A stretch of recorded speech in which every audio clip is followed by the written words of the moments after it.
Big Brother, mainstream media, government cover-ups. You want answers? Well, so does he.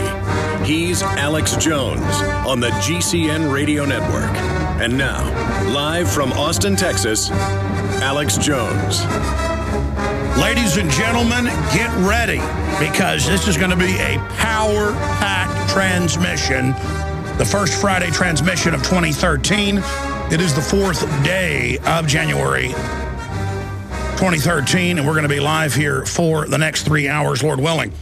Gerald Celente hadn't been on in about, 3 weeks, always informative. We're going to get his take on Sandy Hook, the economy, the fiscal cliff, the government funding al-Qaeda publicly in Libya and Syria, all of the craziness. Gerald Celente is on in the 3rd hour. Larry Pratt popping in on short notice via cell phone will be joining us to give us the latest on Dianne Feinstein's new bill that has gun confiscation in it and is getting almost no attention. The Illinois bill that only has today to pass, and they claim they're not going to try to pass it. They lost the votes they needed, but look out, that could be a playing possum event. In fact, I've seen this more than once. They claim they're like 10 votes short. They had the votes they needed just 2 days ago. You shot it down.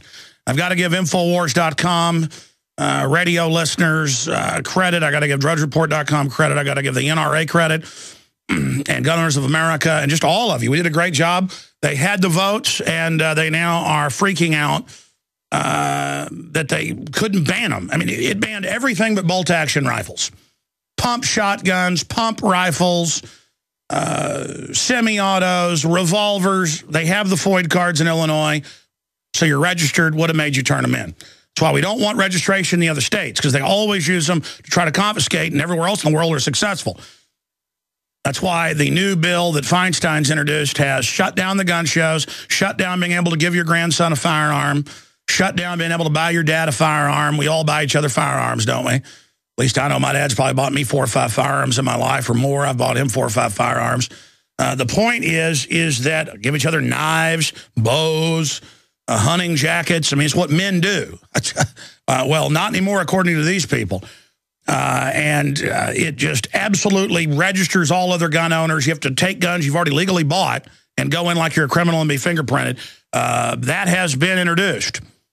And it hadn't shown up in thomas.loc.gov as of this morning, but they say they've introduced it. So we're going to be tracking that. Kind of like on Wednesday, they said they introduced the bill in the State House in Illinois, but we couldn't find it. And then it got defeated yesterday, and now it's popped up in the registry today. And it's exactly what the NRA said was in it from their sources in the legislature that were able to get an advance copy. So they're going to try to sneak bills in and pass them same day. They're going to try to keep you from seeing the bills. And they could try to attach this gun grab bill to debt ceiling increases. They could try to put it into defense spending. You name it. You name it. So we're facing a lot of big issues here. Obviously, I'm not going to make a big deal out of it, but we are going to do a general article about Al Jazeera, Russia Today, BBC, Piers Morgan on CNN, all these foreign media outlets and foreign governments calling to take our guns and our free speech. So,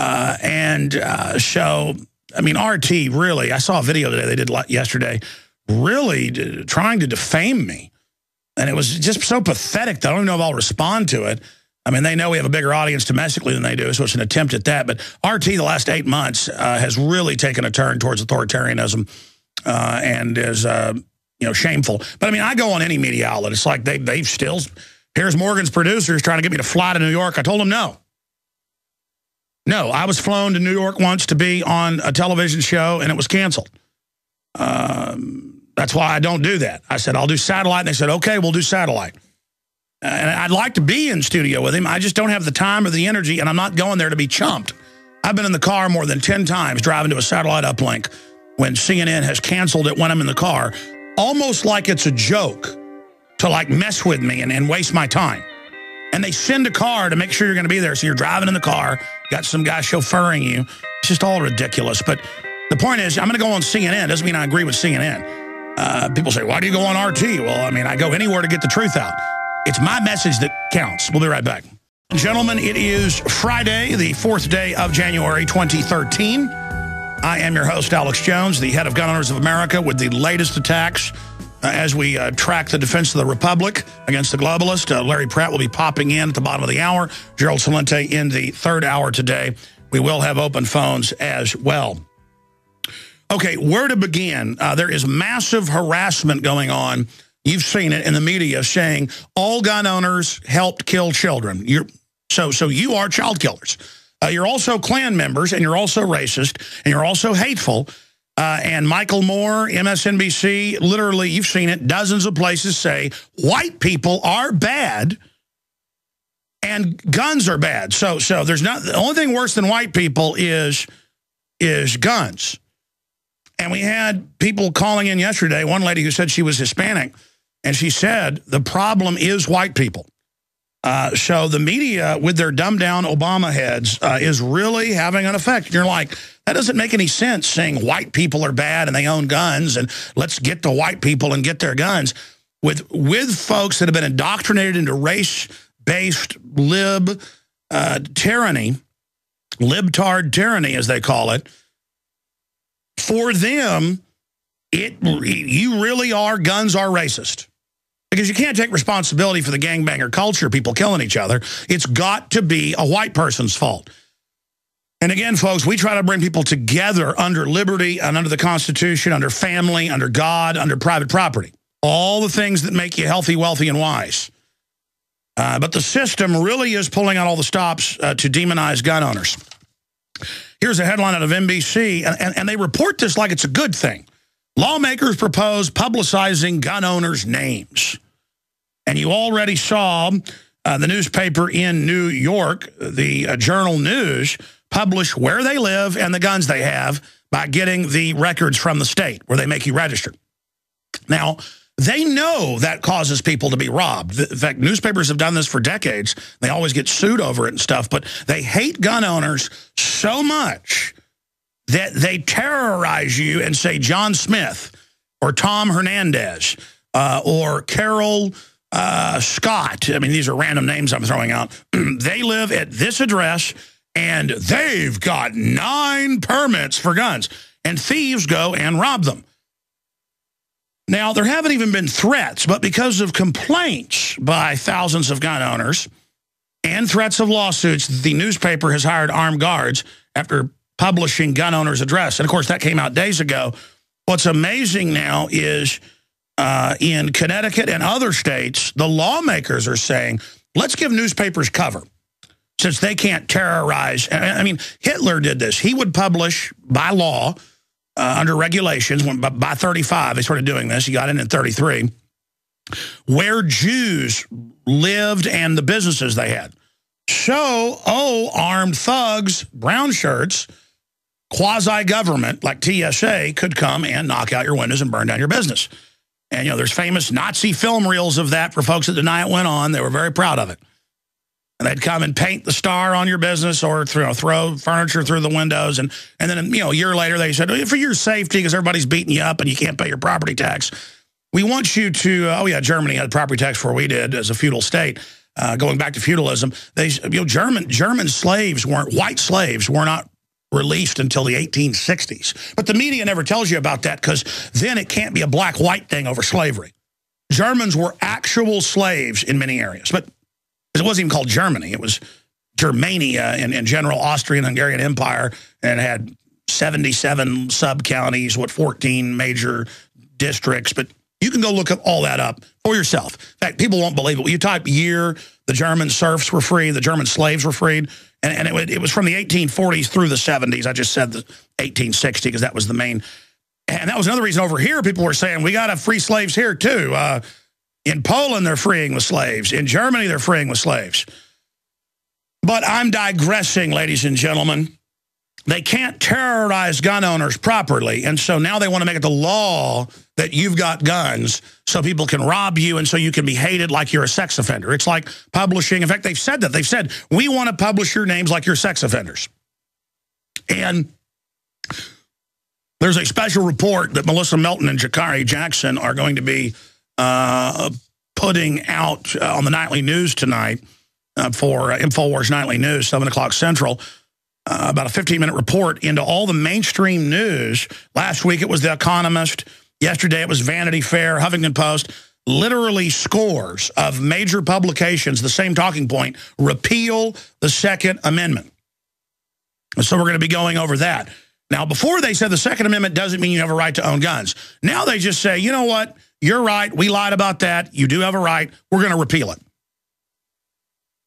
And they're not playing games. Now, here's the good news. 2 days ago, the local, we've had them on many times, great patriots. We should get them back on. The Illinois Rifle Association, a subgroup of the NRA, but they're hard chargers. The main NRA could learn from them. They got the subsections of the bill from a legislator before it was introduced, and were able to head it off at the pass because they had the votes. They had more of the votes than they needed, and it's now being reported on. I have the articles here. They're up at Infowars.com. They had the votes, the local papers are reporting. And because of tens of thousands of phone calls and people going to the State House and visiting their legislatures, the Democrats caved in for now. Now they could be playing possum. They've still got today in the legislative session to get that done, but here's Kurt Nemo's article that links to the mainstream articles. Illinois Democrats lose bid to pass firearms confiscation bill. So some good news, because if in Chicagoland, run by the Don, Rahm Emanuel, and run by the Obama gangster gang, they need that, because what they were proposing is what Feinstein is: ban almost all guns, make you turn them in. That's in her bill. Talks about making you re-register, but also, or we may just do a forced buyback. It's right there. And the funding for it. But it's a footnote written by these lawyers. So they can, first they'll do it with people that say they have criminal records or whatever to make it look reasonable, and then go after everybody. They're going to pick you off at checkpoints. I was talking to one of my law enforcement sources yesterday here in Texas, pretty high level. They were saying, no, exactly what you're saying is what we're being told. If it passes, we're just going to set up these statewide checkpoints they're now announcing and search everybody's cars. They call them gang task force checkpoints. They just search you. And, well, this is a semi-auto. Well, it's federal law. And then they call the feds, and they come and arrest you. I mean, we're talking paddy wagons of gun owners here. And you're like, well, I'll just bury my guns. Well, that kills the gun culture. They don't want you shooting. They don't want money going to the reloaders, going to the ammo producers. They want to freeze it out and then demonize it and hunt us down. That's why you don't just bury guns and get ready to shoot gun confiscators. If you do that, you're falling into the globalist hands. We don't want a civil war. The globalists want a civil war. They want police and military to be killed trying to confiscate our firearms. And remember, oh, Alex, you're a fearmonger. They'll never try to get our guns. And I said, you watch. There's going to be mass shootings. There's going to be false flags. A month before Sandy Hook, I said, this is the season. Get ready. I'm seeing them roll out the propaganda now beforehand. Just like before Gulf of Tonkin in 63 and 64, they're like, we need to go ahead and put troops in. They already had tens of thousands of advisors. 6,000 already died from 60 to 64. We need to go in. We need to go in. They were already building up the pretext to then stage the Gulf of Tonkin that never happened. Our ships were never attacked. That's now been declassified. And it's the same thing. Before 9/11, they're like, we're going to be hit by terrorists, and when we are, give your rights up. And I was reading Rand Corporation public stuff where they said, soon we'll be hit by large terrorist attack. The PNAC documents with Dick Cheney were saying, there's going to be a huge Pearl Harbor event. Pearl Harbor killed 3,000, 9/11 did. And they said this catalyzing event, whether, real or manufactured, go read it. It's public, their own website. And they said down the road, we'll then use race-specific bioweapons. But we've got to get the media to legitimize their use. I mean, it's like, whoa. And I've got to give our own globalist local paper, the Austin American Statesman, credit. They were the only national paper that I saw, big paper in the country, that actually did an editorial a week after. This was back in 2000 when the PNAC document came out, saying this is crazy. Former Defense Secretary Dick Cheney, he wasn't even vice president yet. This was in 2000. He says, use race weapons. I mean, folks, the stuff they write about, they think you're totally stupid. It's like, oh, Alex, don't fearmonger about Dick Cheney and race weapons. I mean, he wrote it in the September 20th, 2000, Rebuilding America's Defenses. I mean, I just gave you the name of the paper. National Archives, you can pull it up in 10 seconds. Rebuilding America's Defenses, PNAC. And there's 25 authors total, but he is credited with that paper. I mean, it is a blueprint for 9/11. And you can say, oh, Alex, come on, the government didn't do 9/11. I didn't say the whole government. I said criminal elements, bare minimum, knew and let it happen. I mean, that's been confirmed. Just like the government ran al-Qaeda against the Russians and then against the Serbs, and then they ran al-Qaeda, of course, against us as the pretext to take our liberties, and now they're running them against Libya and Syria on record and giving them missiles and letting them kill people, and the media is saying it's a great, good, wonderful, wholesome thing. I mean, this is going on. Those things are real, whether you want to believe it or not. Yeah, there it is. Rebuilding America's Defenses, Strategy, Forces, and Resources for a New Century. A report to the project, A New American Century, September 2000. Yeah, the actual publishing date is September 20th. I mean, look, it's all there. They think you're stupid. We're going to have a big Pearl Harbor event and take everybody's rights. And then now who they admit the target of all the 9/11 stuff is? Gun owners, conservatives, returning veterans. We have witnessed 2 terrible storms. Here's an example of how we can have victory. The globalists order police all the time, because the police have all been basically federalized for all intents and purposes, in all the big departments at least, to go out and do things like set up a checkpoint, randomly search everybody's vehicles. Doesn't matter if the courts have ruled over and over again. It's totally unconstitutional. Serious felony crimes. They just exercise the power. Kind of like, I was talking to one of the crew members that after she had a baby and she already said no to vaccines, she woke up with them jabbing a needle in her arm, giving her a vaccine. And then they say, oh, it's the law. There is no law. They just do what they want. They set the precedent and hide their actions in plain view. So more and more of the state police in Texas pull you over, put gloves on, pull you over for speeding, you name it, and shove their hands inside your body. And then we'll go to the next person. Because why not? They're already breaking the law. And the state police came out and defended it. Well, because no one bought it, they went, oh, okay, we'll suspend her with pay while there's a lawsuit. But the head of the DPS defended it. You know, first her local commander defended it. I mean, these are crazy people. Crazy people. I'm not saying the average person in the state police is a crazy person, but I've lived in Texas my whole life, born here.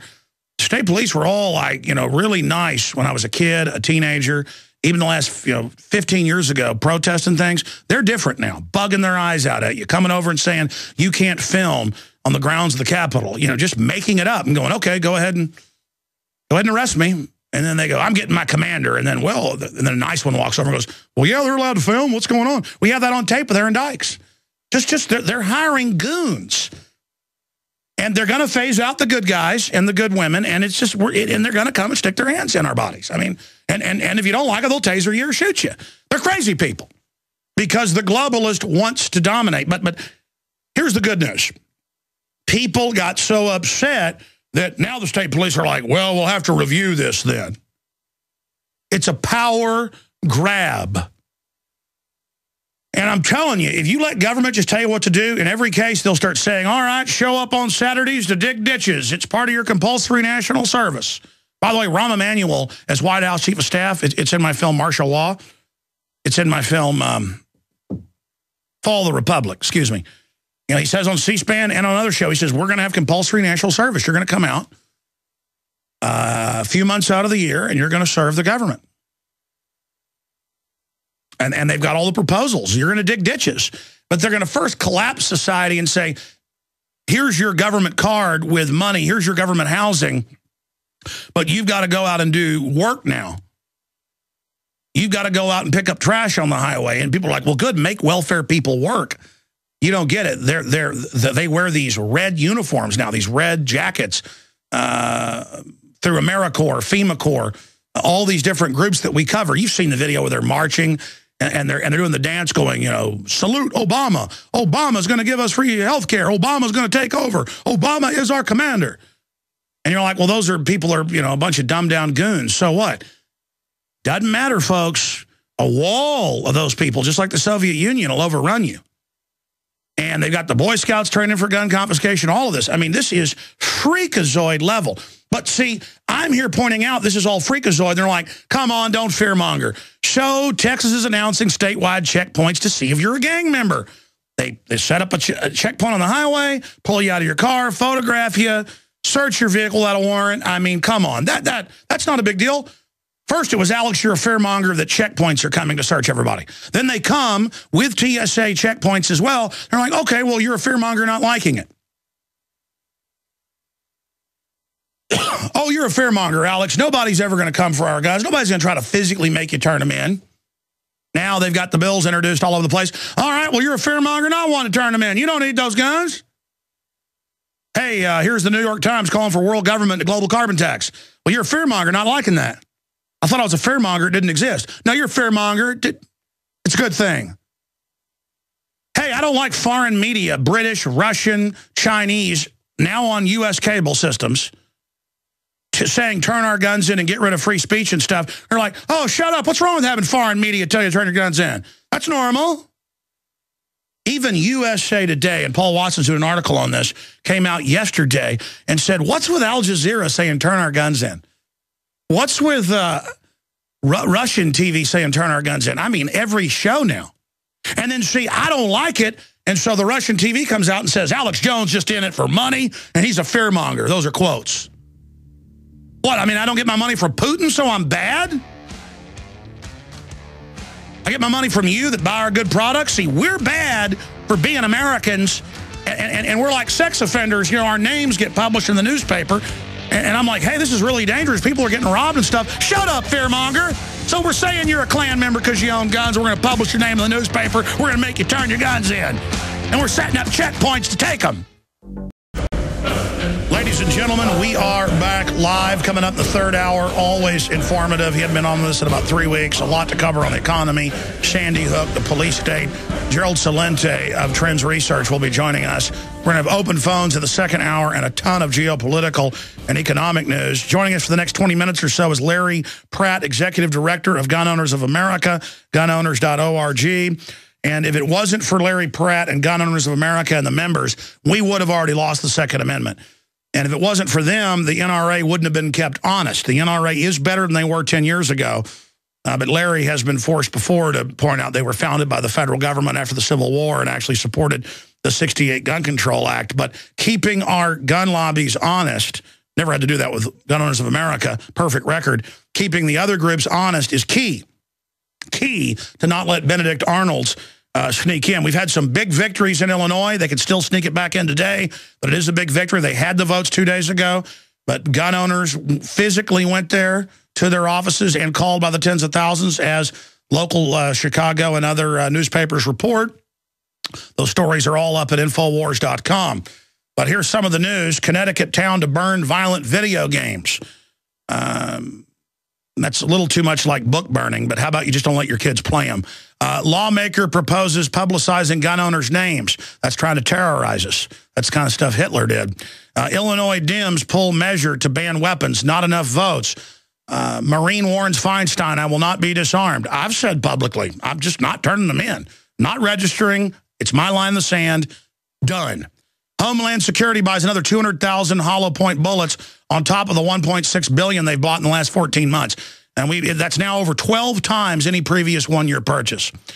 And it just goes on and on. That's all up at drudgereport.com. We've got reports up at Infowars.com as well that I'll go over once Larry leaves us here at the end of the hour. But DHS buys 200,000 more rounds of ammunition, more people killed with hammers and clubs than rifles. This is all info weapons. It's all truth. Ram it down the enemy's throat. Put it out on Facebook, Twitter, email, local talk radio. Don't stop.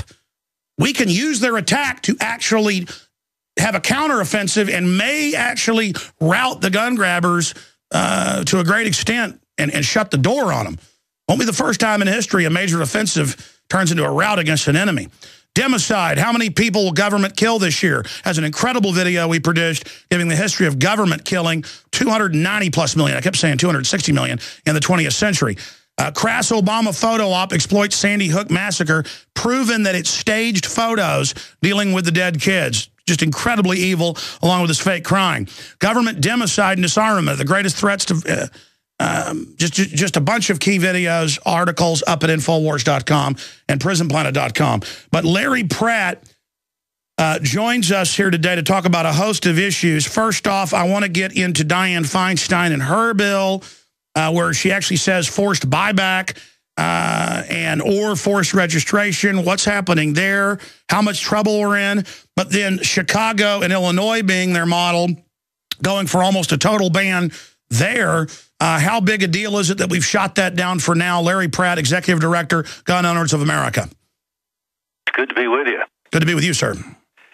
Well, they're going to try, and what I have to say is I wish there were guys on our side that would be as tenacious in the face of tough fights and willing to just keep the battle going, even if there isn't that much chance of success at the moment. And that's the way I see Feinstein. She probably can't get something out of the Senate, let alone the House, but that doesn't keep her from stopping, because she wants to. She understands that if you don't keep the debate going, you're not going to be able to eventually change the terms of the debate. And that's one reason why our answer to the massacre in Newtown was not just an armed guard, which frankly we think would be, well, I guess it's better than nothing, but it's very expensive, and it means that there would be an identifiable person that would presumably be the one person with a gun at a school. And if somebody wants to commit mass murder, begin with the armed guard that's identified as the armed guard, carrying the gun presumably right out there on the hip, like armed guards almost always do. And once he's down or she's down, then it's Katie bar the door on the rest of them. And once again, you're forced to wait for some 20 minutes until the police are able to get there. Now, the better solution would be to encourage everybody on staff at these schools, no matter whether they're teachers or administrators or support like janitors, whatever it might be, and any parent that might be visiting, if you're qualified for concealed carry, you all come, and you're welcome to come with your gun. Right now, that's illegal.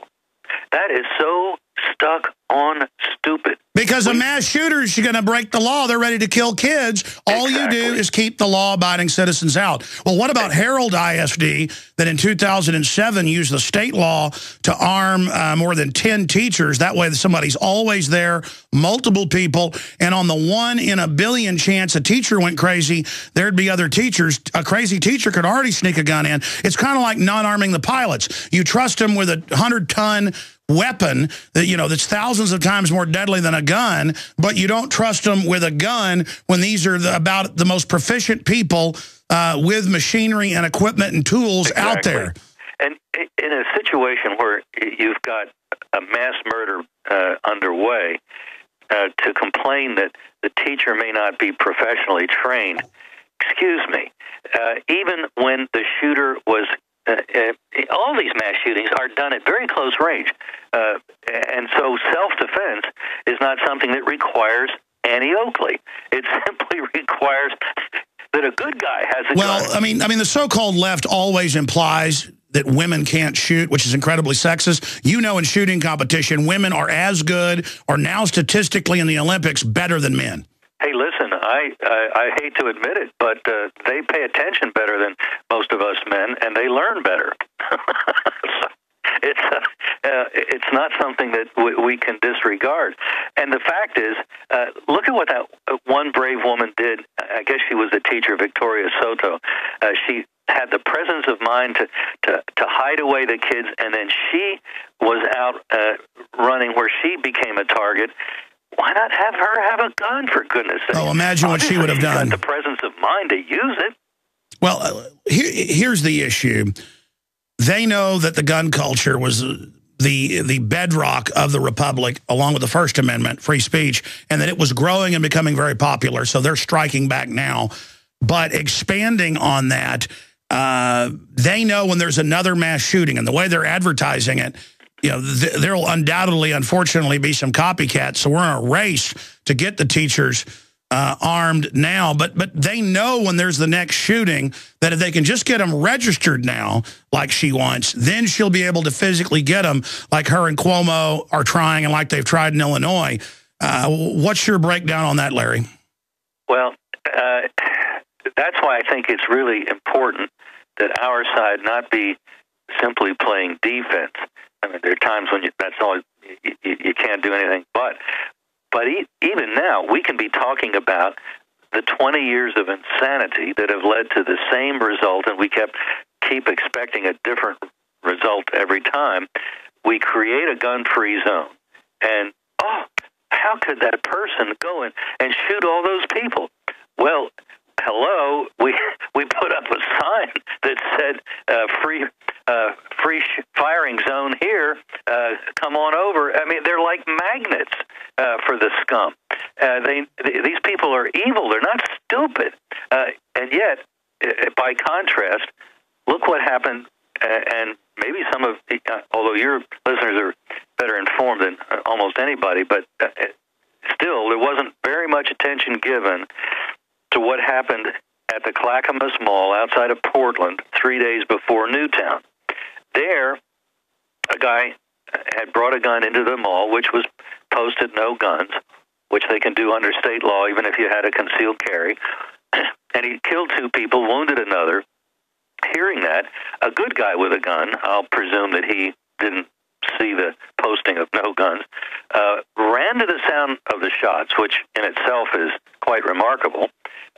It was seen by the shooter as the shooter was unjamming his gun. So instead of getting to kill any more people, nobody having rushed him during the time he was fiddling with his gun, he then committed suicide because he saw the good guy with the gun. And my guess is that we're not going to have any prosecutions of the good guy because that wouldn't look too good on the prosecutor's resume. Larry, we have the UN treaty coming up in March that they want to ram through the Senate. And in it, and in the original State Department Memorandum 7277, it states that once they've disarmed the people, then they're going to disarm our military and only allow there to be brigades and units assigned to the UN and NATO. We already now have the spectacle last year in 2012 of 3 different congressional hearings where the committees were told that NATO and the UN was commanding Obama to launch these wars and that Congress was not involved in war-making or military operations now. I mean, just over-the-top unconstitutional, treason. And this is about guns. You know, Feinstein in a speech last week said, well, in a letter she put out, she said, well, this is embarrassing worldwide that we own guns. And even the New York Times, has said, oh, foreign governments don't like us owning guns. We need to get rid of them. It's embarrassing. But here's USA Today. Their columnist in the article reports, for all the complaints about the leftward tilted American journalism, it's nothing compared to news operations around the globe. Piers Morgan points to a bigger issue, and it says, why is Russian TV broadcast here in the U.S. transmitted? Arab news, Al Jazeera, you name it, BBC, Piers Morgan. Why are the Chinese government, why are they calling for our guns? And why does our media give this attention and act like it's legitimate?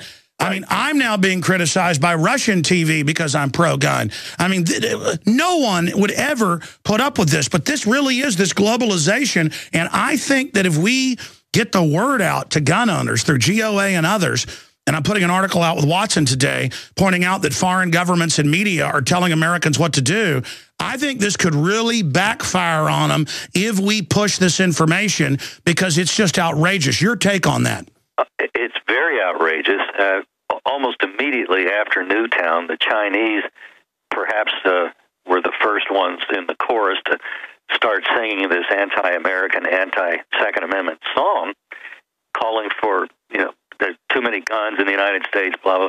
Well, of course there would be too many guns from their point of view because we would use our guns to shoot the very people like them who would ever attempt any kind of government like the communist dictatorship in China being imposed here in the United States. Yes. It makes them nervous to think that there's any place in the world where the people are trusted with guns. Yeah, they're tyrants. They're tyrants. I mean, the Communist Chinese official People's Daily and their TV came out and said, Obama, we support you, quote, wage a war on the Second Amendment. Foreign governments saying wage war on us, and Obama's doing it.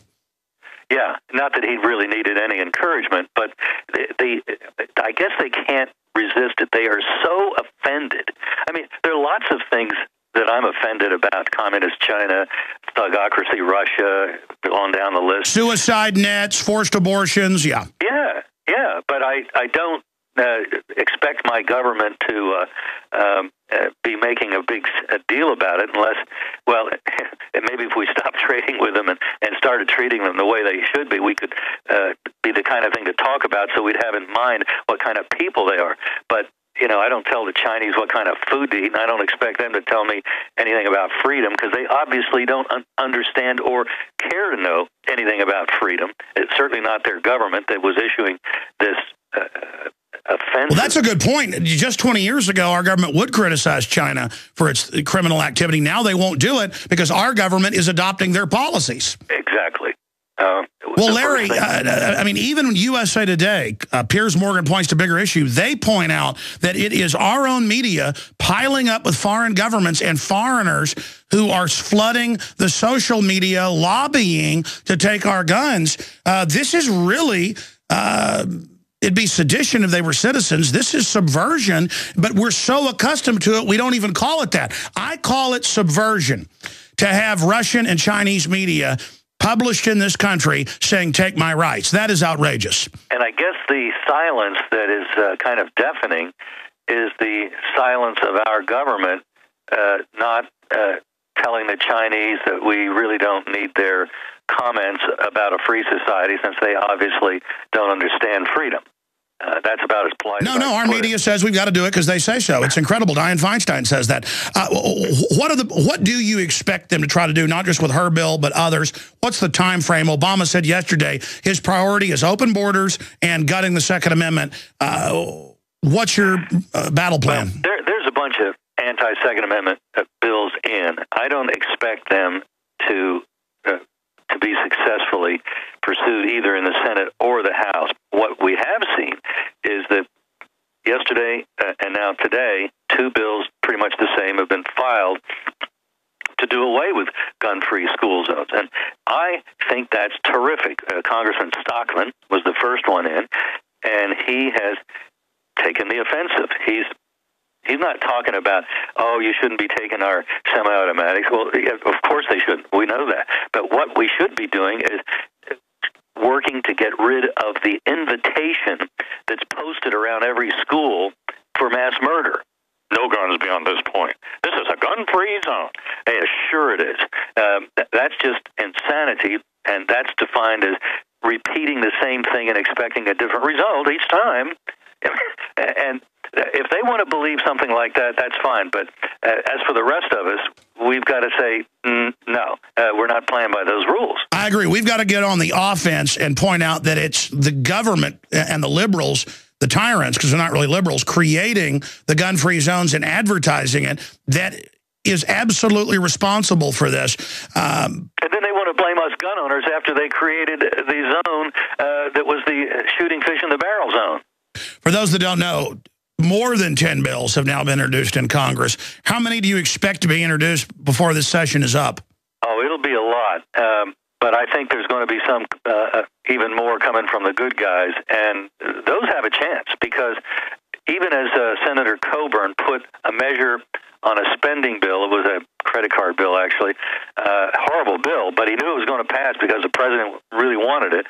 And he was able to get the long-time ban on guns in national parks done away with. He took a House measure, put it on an amendment to a spending measure, finance measure, and off it went. The president signed it. No, you're right. Instead of defending against him, we do that 50%. The other 50, offense, to get them off balance. I'm going to talk about more ways to get on the offense in our final segment with Larry Pratt, Executive Director of Gun Owners of America.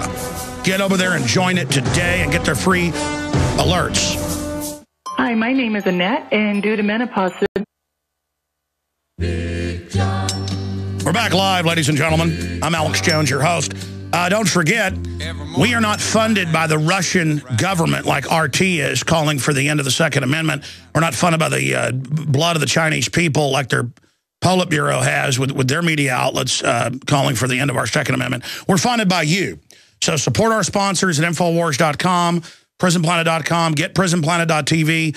Nightly news memberships, 10 memberships for $5.95 a month. Buy the books, the videos, buy the InfoWars magazine in bulk and get it out to people. All of it at Infowars.com, and spread the word. We're growing, but we're getting more and more opposition because we're having an effect. Now, Gun Owners of America Chairman Larry Pratt is with us. It's also important to join gun owners, or at least sign up for the free email alerts up to the minute on the gun grabs. You can defend the Republic. We're having victories like in Illinois yesterday. Moving fast. Why not get on the offense too, sir, with bringing up Fast and Furious? Hey, Obama, why don't you cry for all the dead Mexican kids you killed shipping guns into Mexico? Yeah, the idea that guns need to be banned in the United States, such as Dianne Feinstein and other members of Congress are proposing, and not a word about having armed the Mexican cartel thanks to a United States government program, Fast and Furious. These people they understand staying on offense. You catch them red-handed, and all they tell you is, so do you believe me, or you lying eyes? Oh, I mean, the incredible amount of lying. What has it done, though, where they denied they wanted our guns all these years when we had their own publications saying they want total abolition, that now they're out in the open? I see this, if we seize the moment, totally blowing up in their face and reversing everything they've done. I think so, too. I've had that sense that maybe my good friend Piers Morgan, I maybe haven't told you, but I'm thinking of setting up a fan club, and I'll be the head of it. He brought us more new members than we've had in a long time at one time, and I think that so has outraged people, and frankly, I think it showed some. When I've talked to other conservative groups in Washington, it really encouraged them to realize that, we don't have to just sit there and be sort of a captive tied to a chair and take our beating.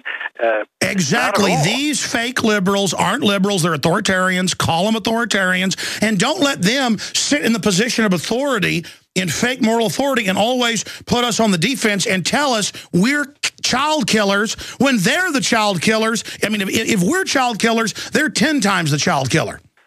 Yeah, well, first of all, we don't support abortion, most of us. Exactly. So, there's a big exemption right there.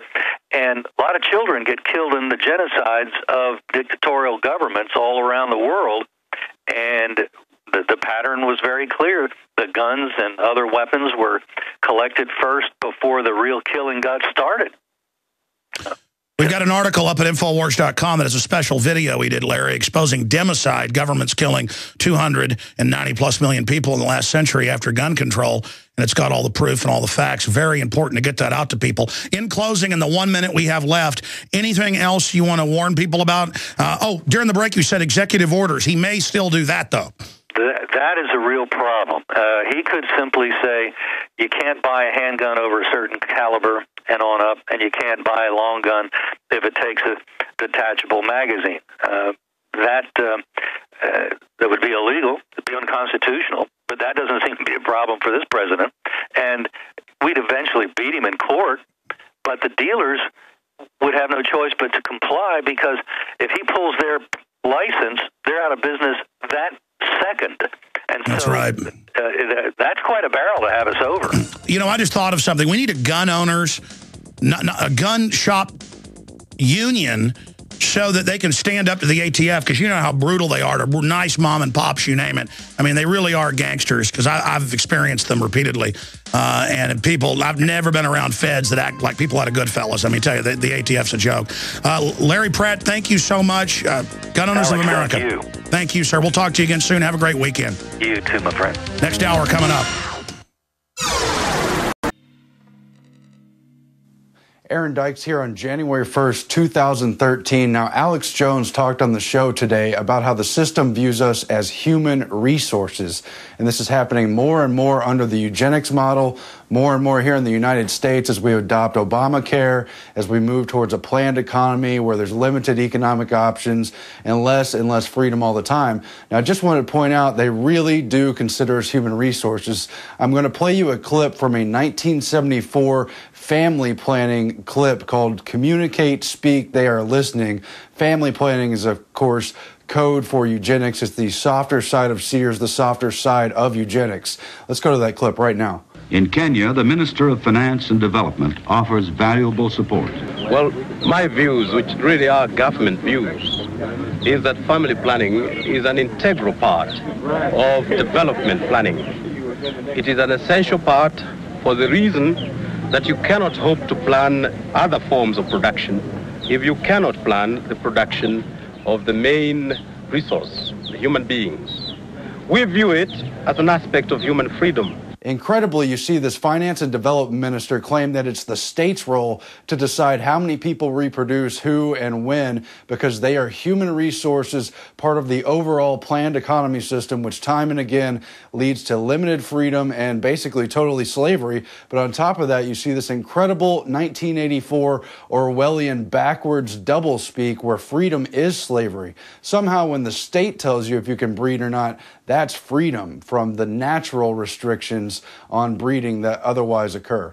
So that is not slave to just natural forces. And this is what I said in Swahili to these people, that we view family planning education as an extension of personal liberty. And you can find that film in the National Archives. Signing off for Infowars.com.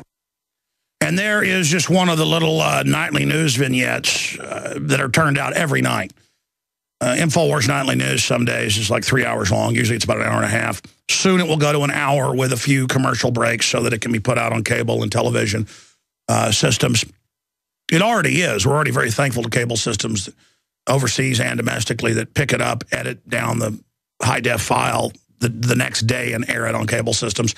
It's great for folks with access television shows around the country, too, to pick out special reports, things you like, from prisonplanet.tv, and then put it out in your area. Because, see, the truth is so much more powerful than lies.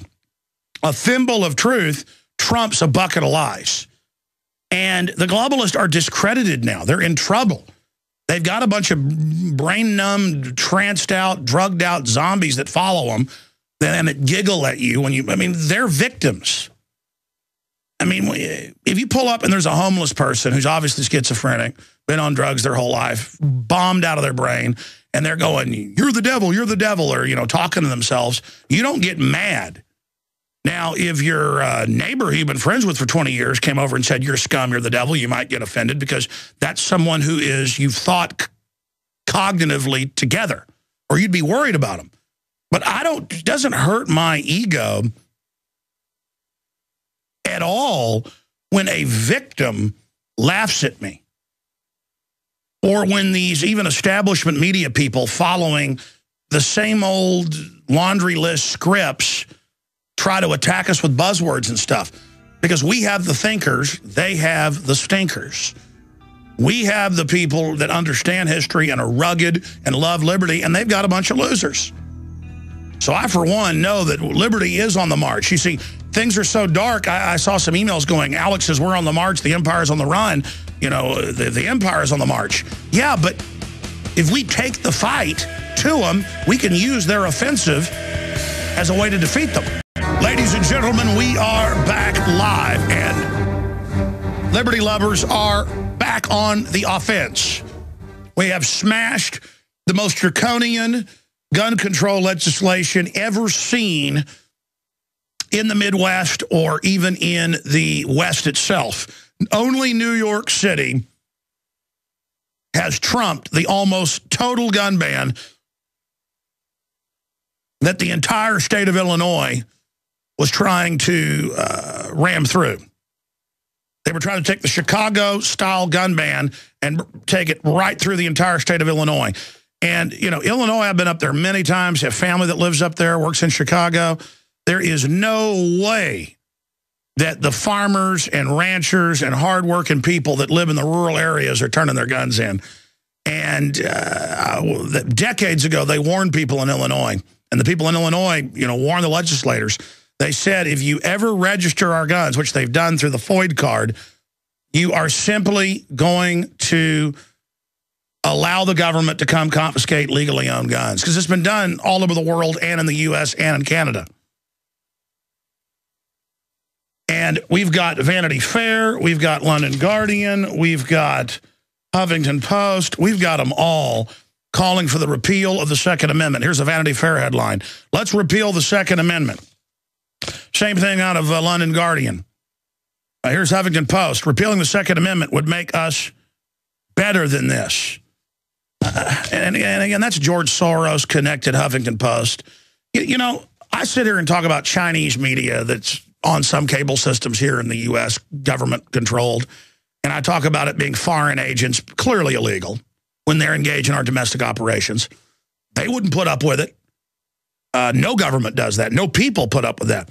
I talk about Russia Today. You can have foreign Russian government-funded news, but when it starts saying repeal the Second Amendment or open your borders up like they're doing or bring in socialism, they're trying to cause a Russian revolution in this country.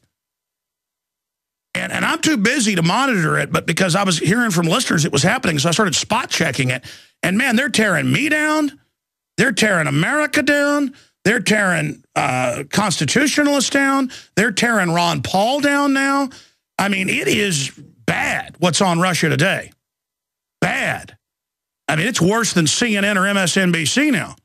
And I guess for a while they operated and posed as patriots to get an audience and are now doing this. But, I mean, it's hard to deal with. And people are like, well, let them have their First Amendment. Listen, if I went to Russia and set up a media operation with $100 million a year, let's say I had that. That's what RT gets roughly, according to the federal filings that are out there. They would arrest me so fast it would make my head spin. And that's because Russia is very authoritarian and getting more authoritarian, unfortunately. But the license would be revoked even back a decade ago when Russia wasn't as authoritarian. They're taking the Iranians' license to be on cable away in England and in Europe. And by the way, Press TV is milquetoast compared, to even my show covering political issues. And I get invited on Iranian TV. It's worldwide, so it's worthwhile to do because it's in English and it's in cable systems all over the world. And I can go on and talk about the New World Order, the Second Amendment, liberty, freedom, whatever I want. And so it's my message. And so even if those things are state-run to a certain extent, it's my message getting out. So I turn down going on Japanese TV or Brazilian TV or Iranian TV just because I'm too busy. And Japanese TV and Iranian TV always want me to go down to a satellite uplink facility downtown, which takes 30 minutes to go down there and then find parking. And then, Austin's very metropolitan now. It's hard to find parking. Or it's outrageous, $10 to park for 2 hours. And then I got to get in the building and go through security and go through all the trouble and sit there for 30 minutes before and go on. I would do RT because they do Skype. Boom, turn it on, do 10 minutes, I'm done. And it was almost a nuisance, so they wanted me on there like every week, but I could talk about the New World Order, the Patriot Act, the NDAA, Al-Qaeda being government-run. I could really get some good done, so I'd do it. But I'd badmouth Stalin and communism as well. And they didn't like that. And I haven't been on there in 8 months, which is, again, no skin off my back. I've just ignored it. I've been in New York before. It's supposed to go on Fox News, and they go, oh, sorry, higher-ups don't want you on now. Well, let's give blame where it's due. It was Glenn Beck at the time was throwing fits over it. The point is it's no sweat off my back. It's not like, oh, I get to go on television. Like they say I'm on Piers Morgan the 7th when he gets back. If they cancel it, I'm not even worried about it. In fact, I'm kind of lazy at night. That's fine. Not really lazy. I get so tired. I don't care when stuff gets canceled. They're trying to get me to fly up there right now. And I'm like, no. Well, we'll give you 3 segments if you do, Right now, you've got 12 minutes. We'll give you, 16 minutes. And I'm like, no. Just do it via satellite. That way, if you cancel it, I just drive home 30 minutes. I don't have to miss my family because I only see them a few hours at night when I do. Didn't even see my children yesterday, except in the morning. And I'm not complaining. It's just that I'm not criticizing RT now because I haven't been on there in 8 months. Because some people are like, oh, you know, Alex, you go on RT, you must work for Putin. And I'm like, no, it is state-run, state-funded, but they don't control what I say. I'll go on there and talk about foreign banks taking the U.S. over, but something changed 8 months ago, and it's now come out in the EU. It was in the news last week.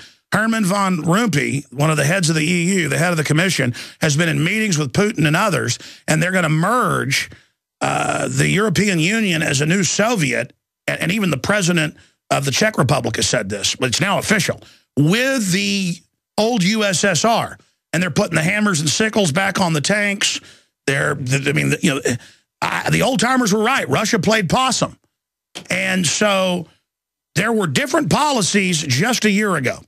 Now it is full bore, merged with Obama, you know, the authoritarians uniting against our Second Amendment. And I find it outrageous that you've got Al Jazeera, state-run media out of Qatar, on record, who even funds CNN. That's come out with the Amber Lion news.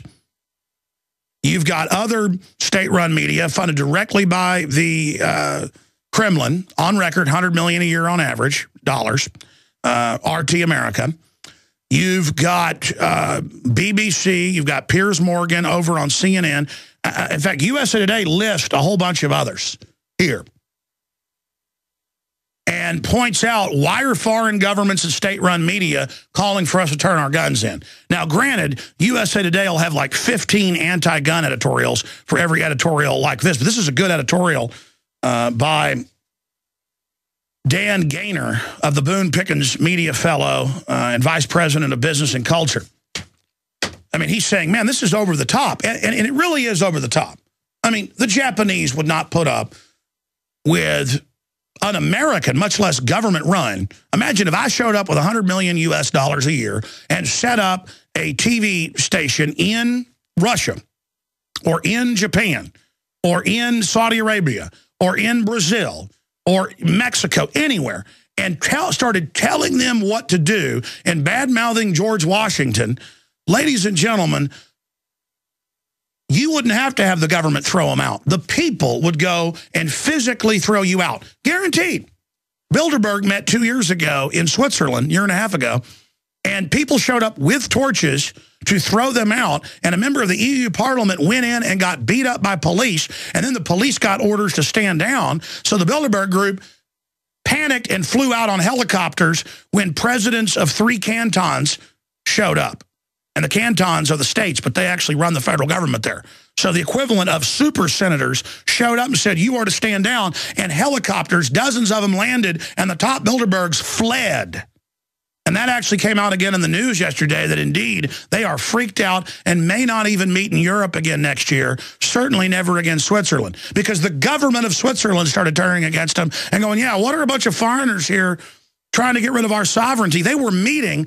Part of the agenda was how to get rid of Swiss sovereignty. The Swiss aren't going to put up with that because they understand that's why they're wealthy and powerful, because they don't have foreign banks sucking off of them. And because the vampires have sucked everybody else dry, they run to the one place they don't completely run to live because they haven't polluted it with their policies. Everybody's fleeing France to Switzerland right now and Belgium for lower taxes. The football stars, the soccer stars, as they're properly called, all of it.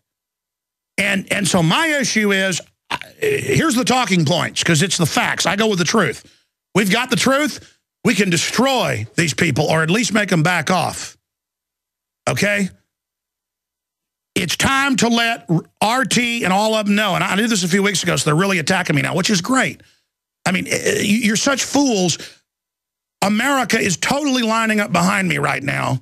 I saw some of the votes on one of the videos, like 90% in favor of us, when the Russian government starts attacking Alex Jones and the Second Amendment. Good. Good. Call me bad. Call me evil. Attack me, Russia. Good. I'm not immoral like your government.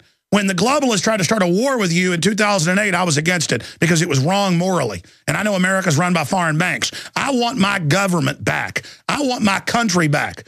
And I don't want foreign banks taking my government over. I don't want the Russian government manipulating my life. I don't want the Chinese government manipulating my life. I don't like the Mexican government trying to dictate my life. I don't like the federal government trying to run my life. Okay? I'm a sovereign. I'm free.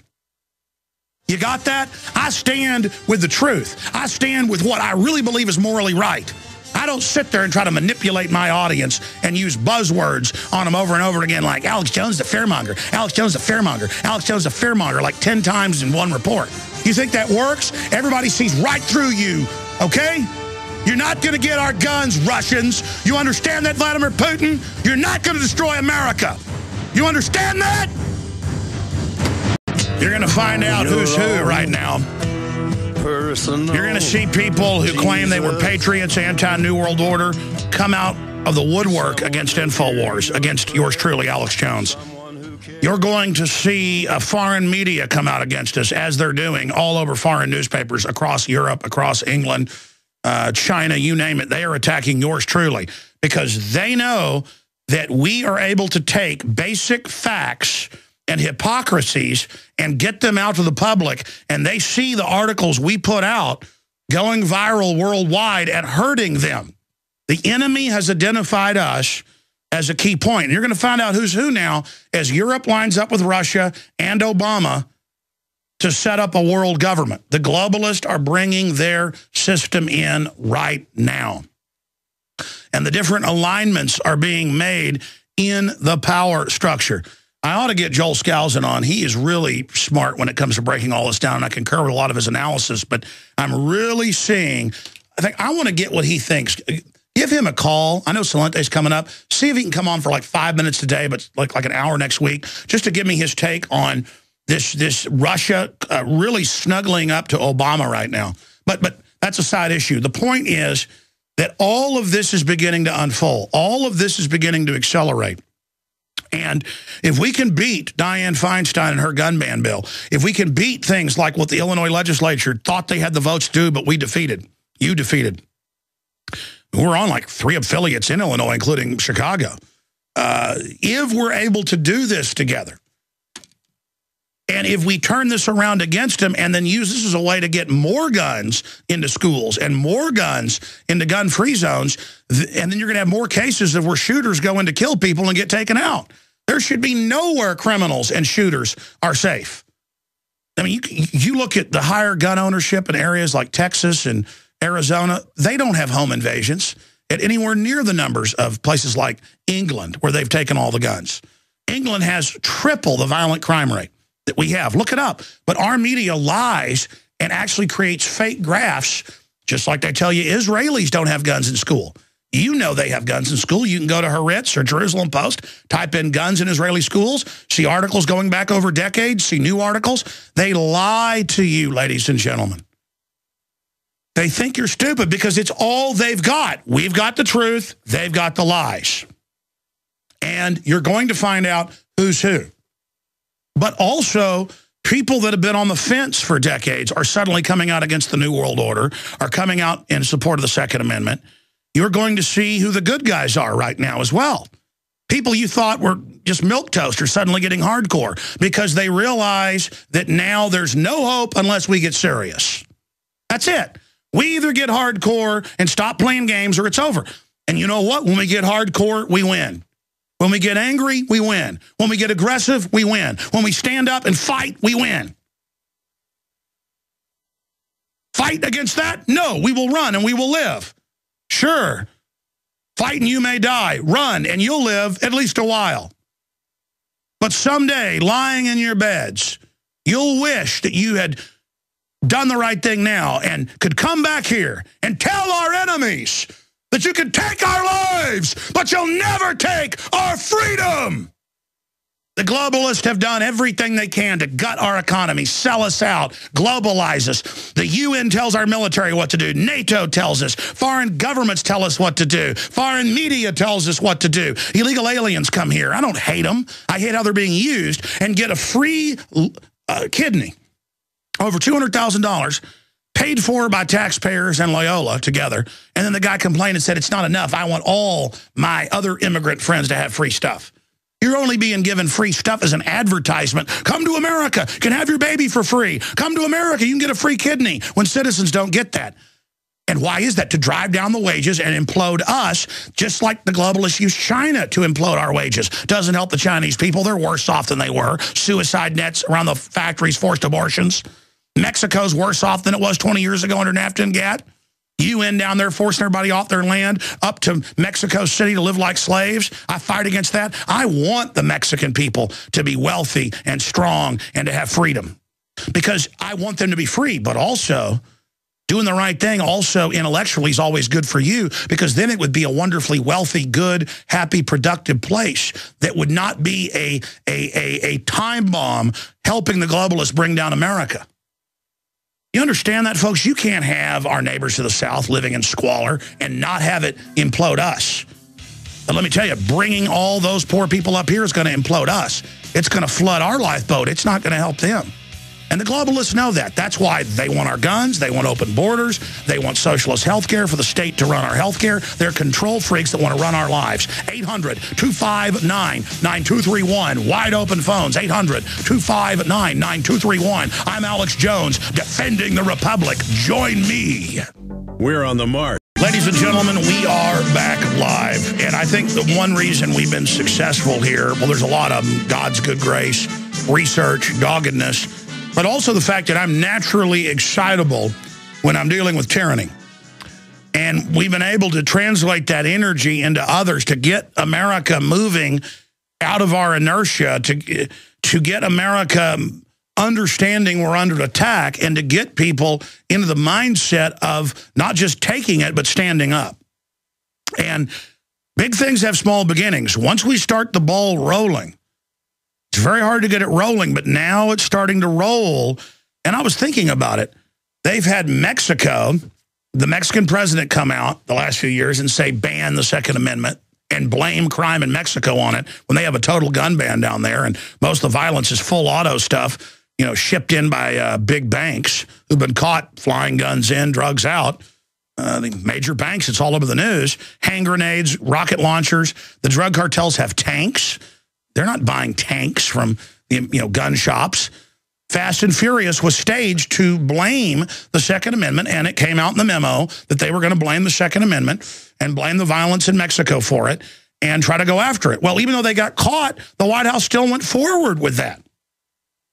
They were going to have press conferences with, the poor women talking about their dead children, just like they're doing Sandy Hook. But because it turned out they were the ones behind it, they had to kind of back off halfway, and it fizzled. But right on time, Sandy Hook happened. And I saw some more of the foreign media going, conspiracy theorists say that, there were multiple shooters. Well, the media always reports multiple shooters because little kids were seeing, people and making the reports. No, we've aired the newscast. It was helicopters and footage and surveillance cameras of multiple guys in camo arrested out in the woods. It wasn't little kids filing these reports. There's video of it. And they said he had an AR-15 M4 inside, and it was in the car. I mean, they staged Gulf of Tonkin. Our government staged mass shootings in Iran in '53 to blame it on Mohammad Mossadegh in mass shootings that they blamed on the government. Declassified. 1999, declassified. Decades and decades later, led by Kermit Roosevelt, grandson of Teddy Roosevelt, and MI6 and OSS. Well, it turned into CIA by then. And Operation Gladio, where the Pentagon and NATO launched hundreds of mass shootings and bombings in Europe to demonize their political opposition, whether it be left-wing or right-wing. That's been declassified by the Italian parliament. Their operations with NATO. I mean, mass shootings are in Operation Northwoods. Type in Operation Northwoods. Guys, will you do that? The PDF's at the National Archives. And go in there, and it says the Pentagon would conduct mass shootings at shopping malls, at markets, and on the streets, and would shoot Americans and blame it on the Cubans as a pretext to invade. But Kennedy said no. Bobby liked the plan. As much as people lionize Bobby Kennedy, he actually supported bombing the U.S. Embassy in Honduras as a pretext to invade, and his brother overruled that as well. Kennedys weren't perfect by any stretch. By the way, that's all declassified. Just type in, I think it's like BBC, AP, you name it. It's been declassified. It's not debatable. So when I see something like this right on time and it has the earmarks, I'm like, yeah, they could have staged that. I mean, with the Batman thing, people keep saying, why are we connecting this to Batman? You know, mainstream corporate, foreign press, and others. It's not like we said Batman would be connected to shootings after it. We said before it had clear triggers. And they mailed out these Bain letters to media showing Bain attack points that name things like Sandy Hook and Hinckley, one of the shooters. And the Batman shooter was in a government mind control program. That's in the Colorado newspapers. That he was in a special DARPA defense program of brain interface with machines to take over the cognitive abilities. Thought helmets. You know, like in the movies where they put the helmet on and it picks up your brain waves. He was in a super advanced, top secret, Pentagon-funded program with a top Air Force psychiatrist as his handler. Let me keep going for about an hour and a half here. Because, I mean, it just goes boom, boom, boom, boom. I don't know. Maybe that is a coincidence. Maybe it's a coincidence. I said, I believe the Batman movie coming out will be a trigger for bombings and shootings. I mean, I'm on record months before it came out. Who put out Batman? Warner Brothers even tried to get our video taken off YouTube, breaking it down. Tried to claim copyright on it. We went and refiled, and it's fair use. We were just exposing scenes in the trailer. I said it's trying to invoke a subconscious blueprint for revolution. And Bane symbolizes the Illuminati. Fire goes up. And how they leaked that beforehand. See, these little brains of the New World Order think we're all stupid and don't see what they're doing. All right, I said I'd go to your phone calls. The point is the globalists are coming after the Second Amendment right now. And they're going to come after the pension funds, and they're trying to set up all over the country. You're hearing in California, in Oklahoma, in Virginia, in Tennessee, in Texas, the police are setting up federally funded gang checkpoints where, let me see, you got any tattoos? Get out. I want to look at your tattoos. No judge, no jury, no probable cause, no reasonable suspicion. Let me search your car. Oh, by the way, we're going to look for guns now. That's in the news. By the way, we're going to do a cavity search now. This is martial law. I'm not saying martial law is coming. Martial law is here. The police state isn't coming. The police state is here. That's the tagline from Police State 4, The Rise of FEMA, came out 2 years ago. And I've got state reps and governors and Army colonels on admitting gun confiscation drills. Remember they had gun confiscation drills in Arcadia, Iowa, where they practiced raiding the local gun shop, going door to door with the citizens, taking their guns in a drill, the town of 650. And I had the colonel on. He goes, well, yeah, we are doing this drill, but what's wrong with that? And the media called me a conspiracy theorist. It said, yeah, they're doing a gun confiscation drill, but Alex Jones is still a conspiracy theorist. So it's like, well, yeah, we're doing the gun confiscation drill, but it's not like he gets laurels thrown at him. Oh, you were right. Oh, thank you for warning us. Oh, let's stop this nightmare. It's, oh, no, he's bad. Oh, Alex Jones said they were going to start, having the TSA on the streets. Now it's happening. Oh, my gosh, man, you were right. Tell us more. It's like, oh, you fearmonger. Because that's all they've got. But people aren't listening to them anymore. But they don't care. They're arrogant. They're there in their big fancy CNN and RT and MSNBC facilities, and they really believe it. When The View called me a few years ago and said, we want you to come here. And I said, I want to do it on satellite. They said, we don't do satellite. And I said, I know, I just don't want to do it. And they said, you're kidding. You don't want to do The View. I mean, the presidents want to come on here. And I said, nope. And they said, listen, we'll pay for your ticket, direct flight, everything. And I said, then a bunch of other media called to get me to New York. So I said, okay, I'll come to New York. Because that way I figured, they wouldn't cancel me because that was my concern. I'm not going to be chumped or schmucked into that. And then I go, well, I want first class tickets or I'm not going. It's ABC's money. And they go, oh, sorry, we never bought anyone first class. And I said, I'm not doing it. And they go, we're calling your bluff. We're not doing it. You're not on the show. I said, good, click. They call back, okay, we'll buy you first class tickets. My point is, they hate it that I don't care about them. They absolutely cannot stand it that I don't worship them. And they hate the fact that you don't worship them anymore either. They hate the fact that you're awake to their fraud. It's like the emperor's new clothes. I'm going to go to your calls. Do you know that old parable of these scammers end up coming to the king and they say, we're going to weave you the most fine linen, but only the most royal can see this gold linen. So they sit there for hours imaginarily weaving, and he's royal. Surely he could. So he thinks, maybe I'm not royal. Maybe I'm an imposter. I better not say I don't see it. So they put it on him, and he goes out, and he's in his underwear. He's not really wearing clothes, but no one wants to say the emperor is naked. Well, finally, he gets totally naked by the third garment and is in a parade naked, and no one wants to say he's naked. And finally, a 3-year-old steps forward and laughs and says, the emperor has no clothes, and everyone dies laughing. And that's how this works with these people, okay? The emperor has no clothes. Laugh at them like you laugh at a rattlesnake that's rattling its rattle at you when you've got space-age technology and you know this rattler isn't going to make it. Oh, you think I'm going to reach down and let you bite me? No, no, no. I have a shotgun, and I'm talking about politically. I have a shotgun rattlesnake. I'm going to step back about 20 feet. I'm going to put a bead right dead center, and you're not going to be as uppity after I pull this trigger. They can feel Liberty's fingers wrapping around their throats. To use another analogy, we're like a giant boa constrictor that's wrapped around them. And they're busy telling us how powerful they are and all the stuff they're going to do to us. Call their bluff. Call their bluff. And mean it. It's like, now, I'm not saying playing chicken's good, but that's just what it's all about. You're not turning off, and you're ready to die. You're going to win the $20,000 prize. And people bet and play chicken. They're that crazy. Why don't people that are that crazy get crazy for liberty, and we can beat these people very, very quickly? Why not just say, I'm all in, I'm done, that's it, I'm committed? See, that scares them. That scares them. The will scares the globalist. And it's now time to have the will and realize they're going to take everything we got anyways. We might as well start getting aggressive with these people. All right, let's go to your phone calls. Angela in Nebraska, you're on the air about media propaganda. Go ahead. Hi, Alex. There's an artist that I love. I'm keeping it really quick. Her name is Santi Gold, and I don't know if you've seen this video, but it's called The Keepers.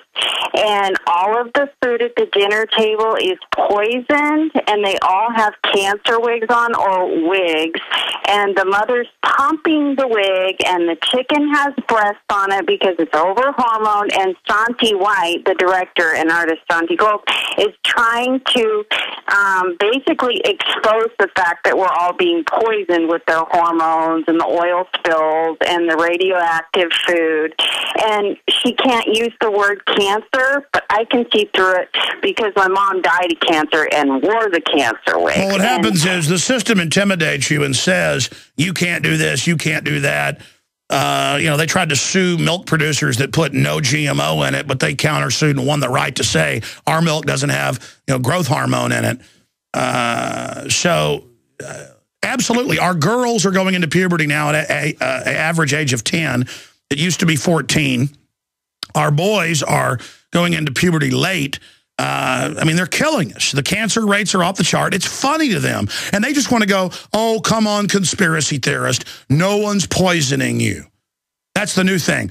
Russia Today was saying there's no chemtrails. I mean, the government admits they're spraying barium salts, aluminum dioxide, and other stuff on record in massive tests everywhere.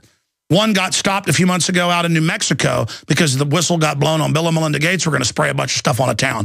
And they're just like, oh, there's no secret testing on you, when everybody knows about the thousands of tests, including lethal ones. We're done. You don't just sit here and tell us this isn't going on, and because you're the authority, we sit here and, you know, bend over to it. God bless you, ma'am. I appreciate your call. Let's talk to Sean in Arizona. Let's talk about the Russians, listening on WWCR. Go ahead.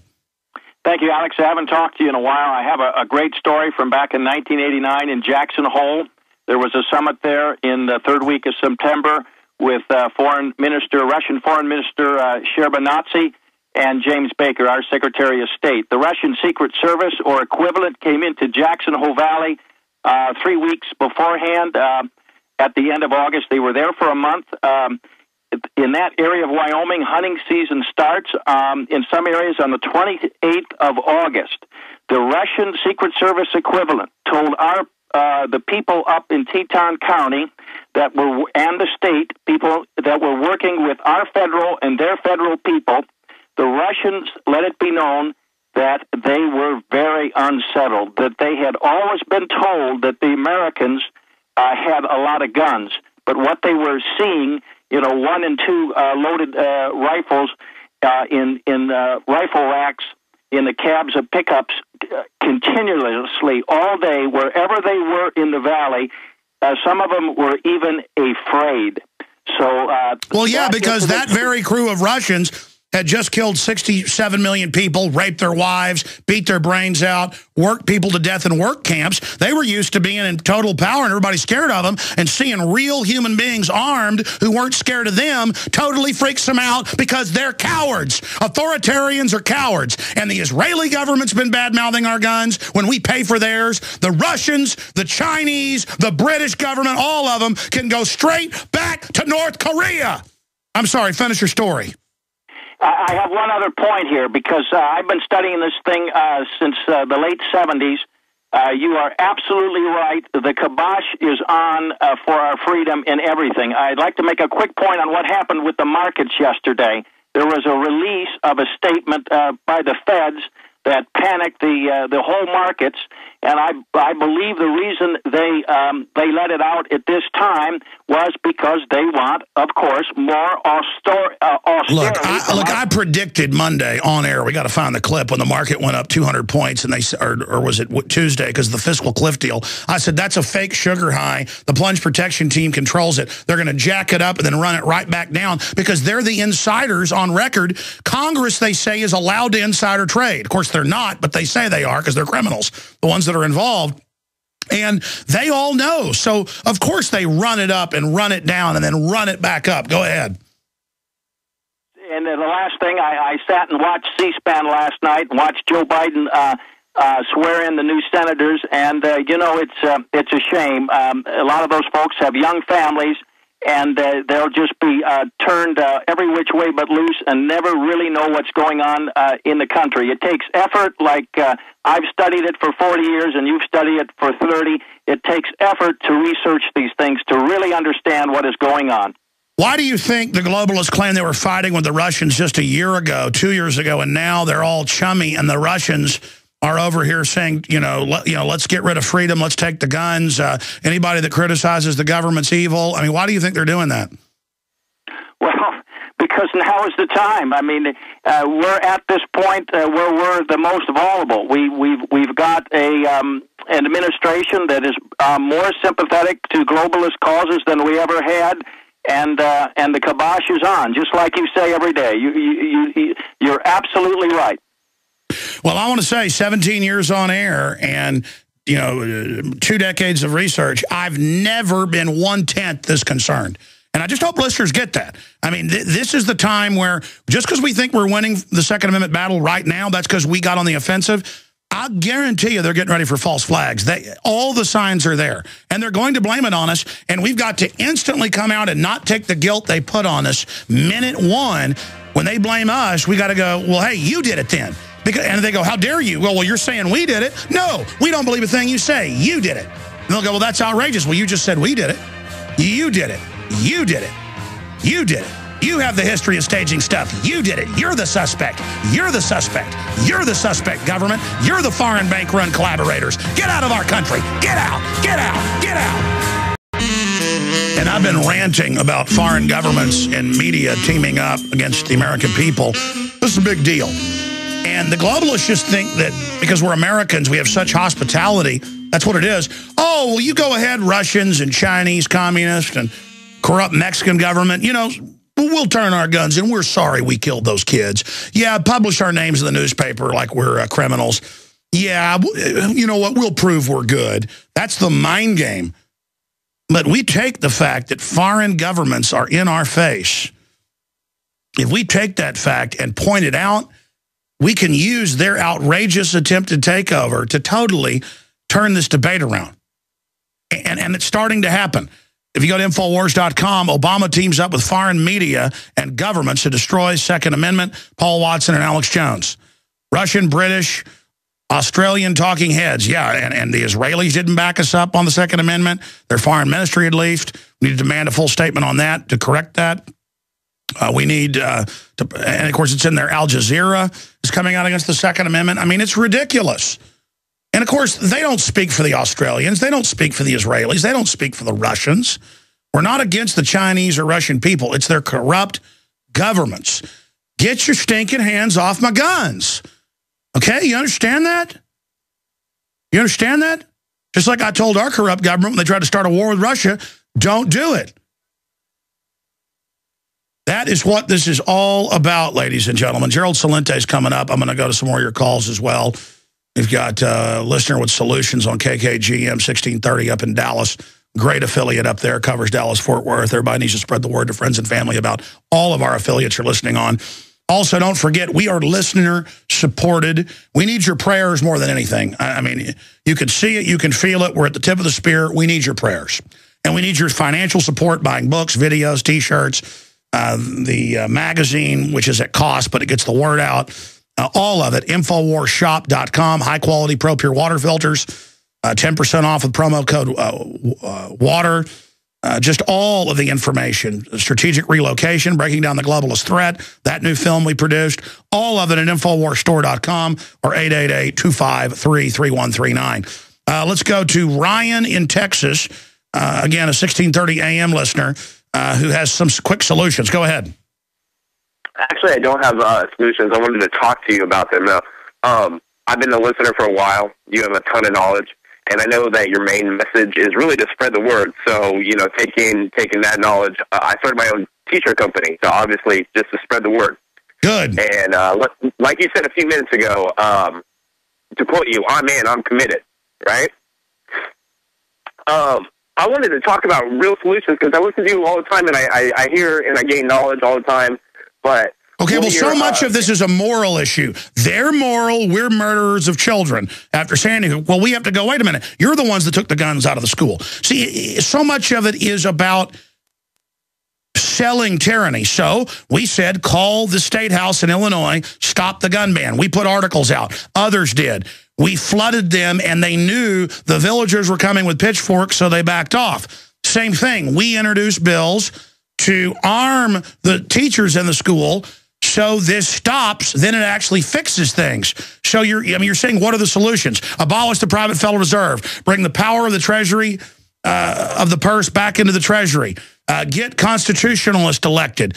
I mean, there's so many. Run for office yourself locally. Educate people. So much of it is just getting the word out, sir. See, they want to keep this gun grab under the radar. We're not going to let that happen. You see what I'm saying?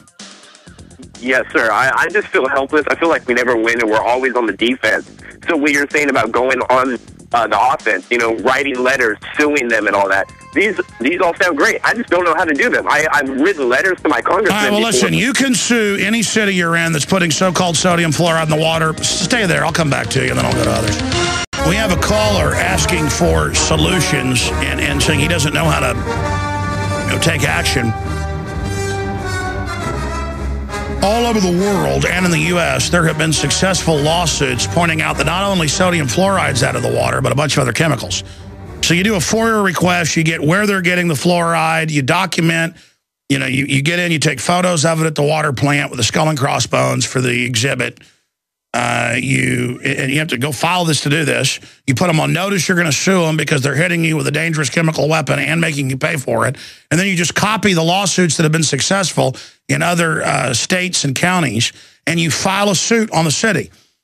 And you go in city council and you talk about it during the citizens' communication to draw attention to it. And then local media will report on it. And usually there's already an activist group locally that's sick of it. You get aggressive. They're assaulting you with a chemical weapon. You assault them with a court. Courts are meant to take a caveman system of violence. When somebody's violent to you, you can only be violent back, and to go and do it through a court. But we've abandoned the courts.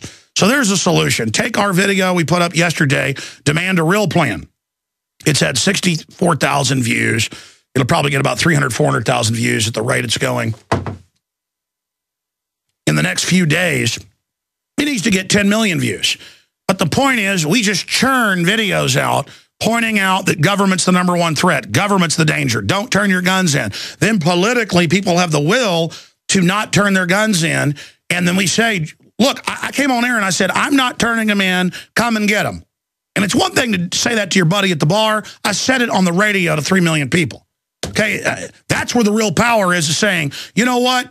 You got to go through my body. I'm done playing games, okay? You're criminals. You're unconstitutional. You've committed all these crimes. Cease and desist now. And it gives moral support to the good police and military. Most of them are good men and women who know this is wrong, and they need our moral support. We need theirs. And everybody else, you've got to stand. So I hope that answers your question, Ryan. God bless you. Let's talk to Ken in Pennsylvania. You're on the air. Go ahead.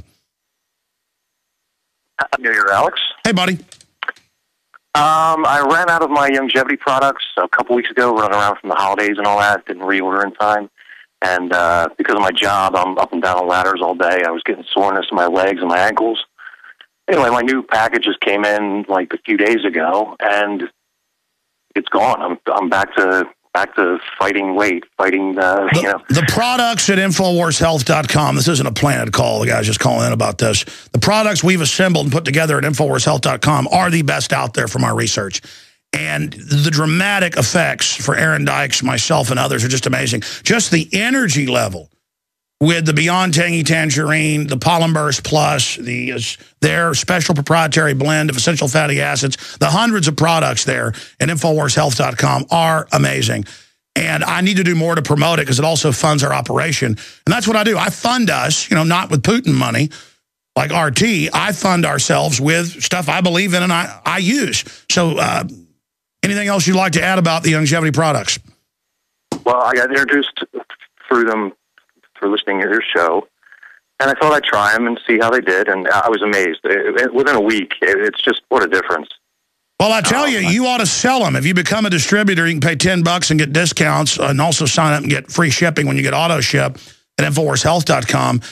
You really ought to, you've used it, you believe in it, it's good. We're not communist. You ought to become a distributor for InfoWarsTeam.com. You can go there and sign up to become a distributor and then pay it forward. You discover something that really works, tell people your testimony and promote it. Absolutely. Absolutely. Well, God bless you, sir. I appreciate your call. Gerald Celente, our first visit with him in the new year. Folks are chomping at the bit to get him on, myself included. We'll talk about Sandy Hook, the economy, the police state, the wars, where he sees it going. I mean, it is just crazy. The zone we're entering right now. Stay with us. We'll be right back with the top trends forecaster, Gerald Celente from Kingston, New York. I'm Alex Jones in Austin, Tejas. For the balance of the hour today, we are joined by Gerald Celente. We'll also continue with some of the phone callers that are already on hold because Gerald can speak about any issue. He's a very well-researched, best-selling author. Worked as a consultant, worked in political circles as well.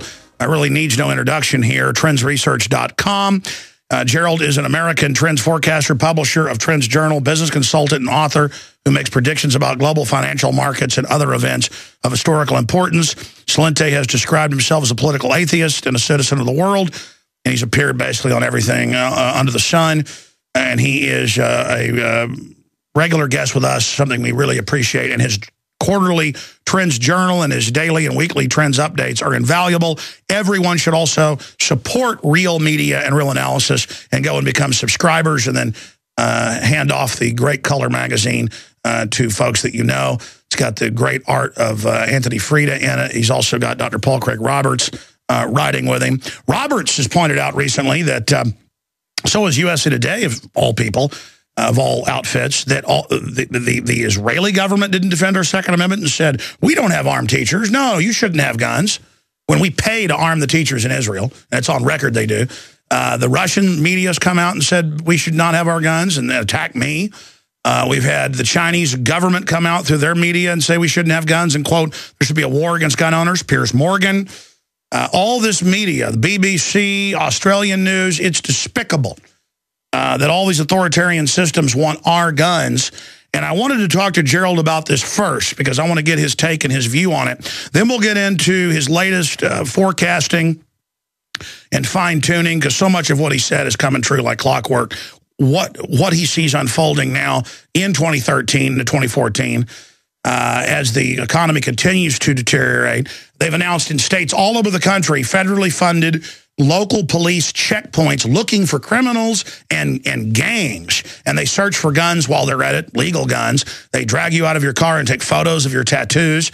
That's mainstream news in Texas. We're going into a deeper level of incremental martial law. And is that happening because the hammer is about to drop financially? It's all accelerating, basically. And Gerald Celente joins us to be able to speak about this. Gerald, a lot's happened since you were on 3 or 4 weeks ago, my friend. Good to have you on.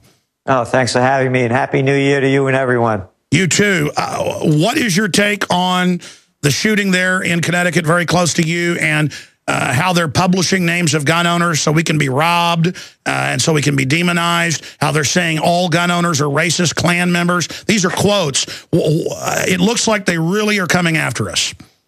Yeah, they are. And it's what you said before. Matter of fact, you know, we're finishing up the winter edition of the Trends Journal, and we go into all the laws and restrictions that they're putting out there to control us. And it is because, to use your phrase, the hammer is falling. And on the gun control issue, let's play this back. When did we first start seeing these kind of uncontrollable lunatics losing their minds in mass killings of people? I mentioned that when I was a young man, I remember this movie, a young kid actually, In Cold Blood by Truman Capote. And this guy killed 4 people or something in a farm village in Iowa or someplace. And he was whacked out on aspirin. When you look and see when this mass murder trend began, it began with the issuance. It's all there. You could look at the data. It began with the issuance of these psychotropic drugs. And as you follow what went on in Newtown, there's very little talk, if anything, about what this kid was whacked out on. And they're saying that he was suffering from Asperger's disease or syndrome, and consequently, it is assumed that he was on psychotropic drugs. And they're keeping that sealed because in every case it keeps coming out the shooters were on all sorts of these drugs that in the insert says causes you to kill people and kill yourself. Just like our militaries that record suicides, they give them suicide pills. I mean, what do you expect is going to happen? Not only that, when you look at the latest data coming out on how much money the military is spending on these drugs and prescription drugs, it's absurd. It's obscene. And again, you don't even have to read the label of Zoloft or Ritalin or Prozac. Just tune in to any TV station and listen to the ads from the prescription drugs that they're selling. And after they show the person romping through the fields and bluebirds flying everywhere and how great life is, and they go through what the side effects of these drugs are, you'll hear suicide come up, more frequently than not. So it's not an issue of gun control. It's an issue of drug control. And it's not an issue of, marijuana. It's an issue of the pharmaceutical industry that are killing the brains of the nation. And then when we look at the other issue, and I hear all these politicians come out, the Dianne Feinsteins, the not-so-Feinsteins, the Obamas, all of them, one after another, saying what we have to do to stop this cycle of violence. I got an idea. Why don't we start at the top? You want to talk about murder? Hey, you blow some people off in a school. How about wiping out entire villages? I got one for you. You want to talk about a cycle of violence? How about that wonderful war that you senators and you congressmen voted to send our people to go kill other people by the millions? You want to talk about a cycle of violence? Hey, let's wait for Tuesday. Yeah, Terror Tuesday. You know that day when Obama signs off on what drones to send over to foreign countries and kill people. Oh, and the wives and the kids around them, just call them collateral damage. It's a culture of cruelty. Why shouldn't people do this? They'll see it coming from the top, and the fish rots from the head down. And I want to mention about what happened over here with this newspaper in Rockland County, not far from us.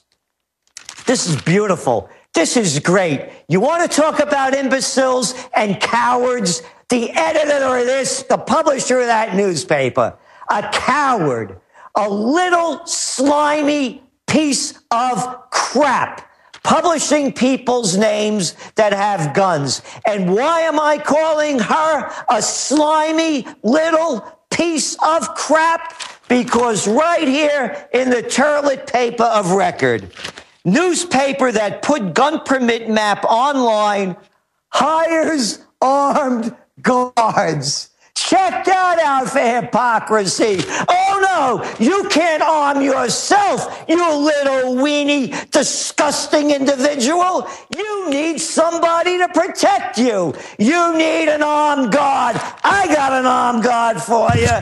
Check this line out. The safety of my staff is my top priority, Miss Hansen said in a telephone interview. Guess what? The safety of my staff is their own priority. If you can't stand up for your life, you don't deserve to have it if you're going to call somebody out and start a fight. And that's what these people do. They start a fight and then they call armed guards in because they don't have the courage, the dignity, and the respect to defend themselves. Gerald, I've studied a lot of history, so have you, because to know what's going to happen currently in the future, you have to know history. The hypocrisy of the so-called liberals, these are not liberals. It's not that the conservatives are good either, the mainline ones. They're authoritarians too, but this group of Obamanoids, they've all got bodyguards. They've all got concealed carries. Dianne Feinstein admits it. But then she says, Mr. and Mrs. America, this is a quote, I'm going to make you turn all your guns in. I'm sure you've seen that video. It's crazy. It's like they're going to have guns, but then say we're trash and publish where we live, because they're doing this all over the country with government lists of concealed carry people. I mean, and this has been done before, and people get robbed, and I hope they get sued for doing this, because this is harassment. This is a terroristic action. I mean, what? They are the scum of the earth. They've got armed guards, Gerald, but they'll publish that you've got guns. Yeah, I know. I mean, who's making this crap up, an armed guard? Why can't you arm yourself? You got to hire somebody? And what kind of, who made this crap up? And then they brag about it. We hired armed guards. Doesn't anybody see the disconnect They are here? Pathetic, disgusting jellyfish. And again, up top, they want our guns to enslave us. But the general liberal is really a chicken neck who's never been in a... I walk on the hike and bike trail, and I can tell who real liberals are, who love liberty. They're outgoing. But the fake liberals are literally scared chicken necks of everything. They are scared of their own shadows, and so they want us to live like disarmed slaves like they do. All right, now let's put this all into perspective to make it real at another level.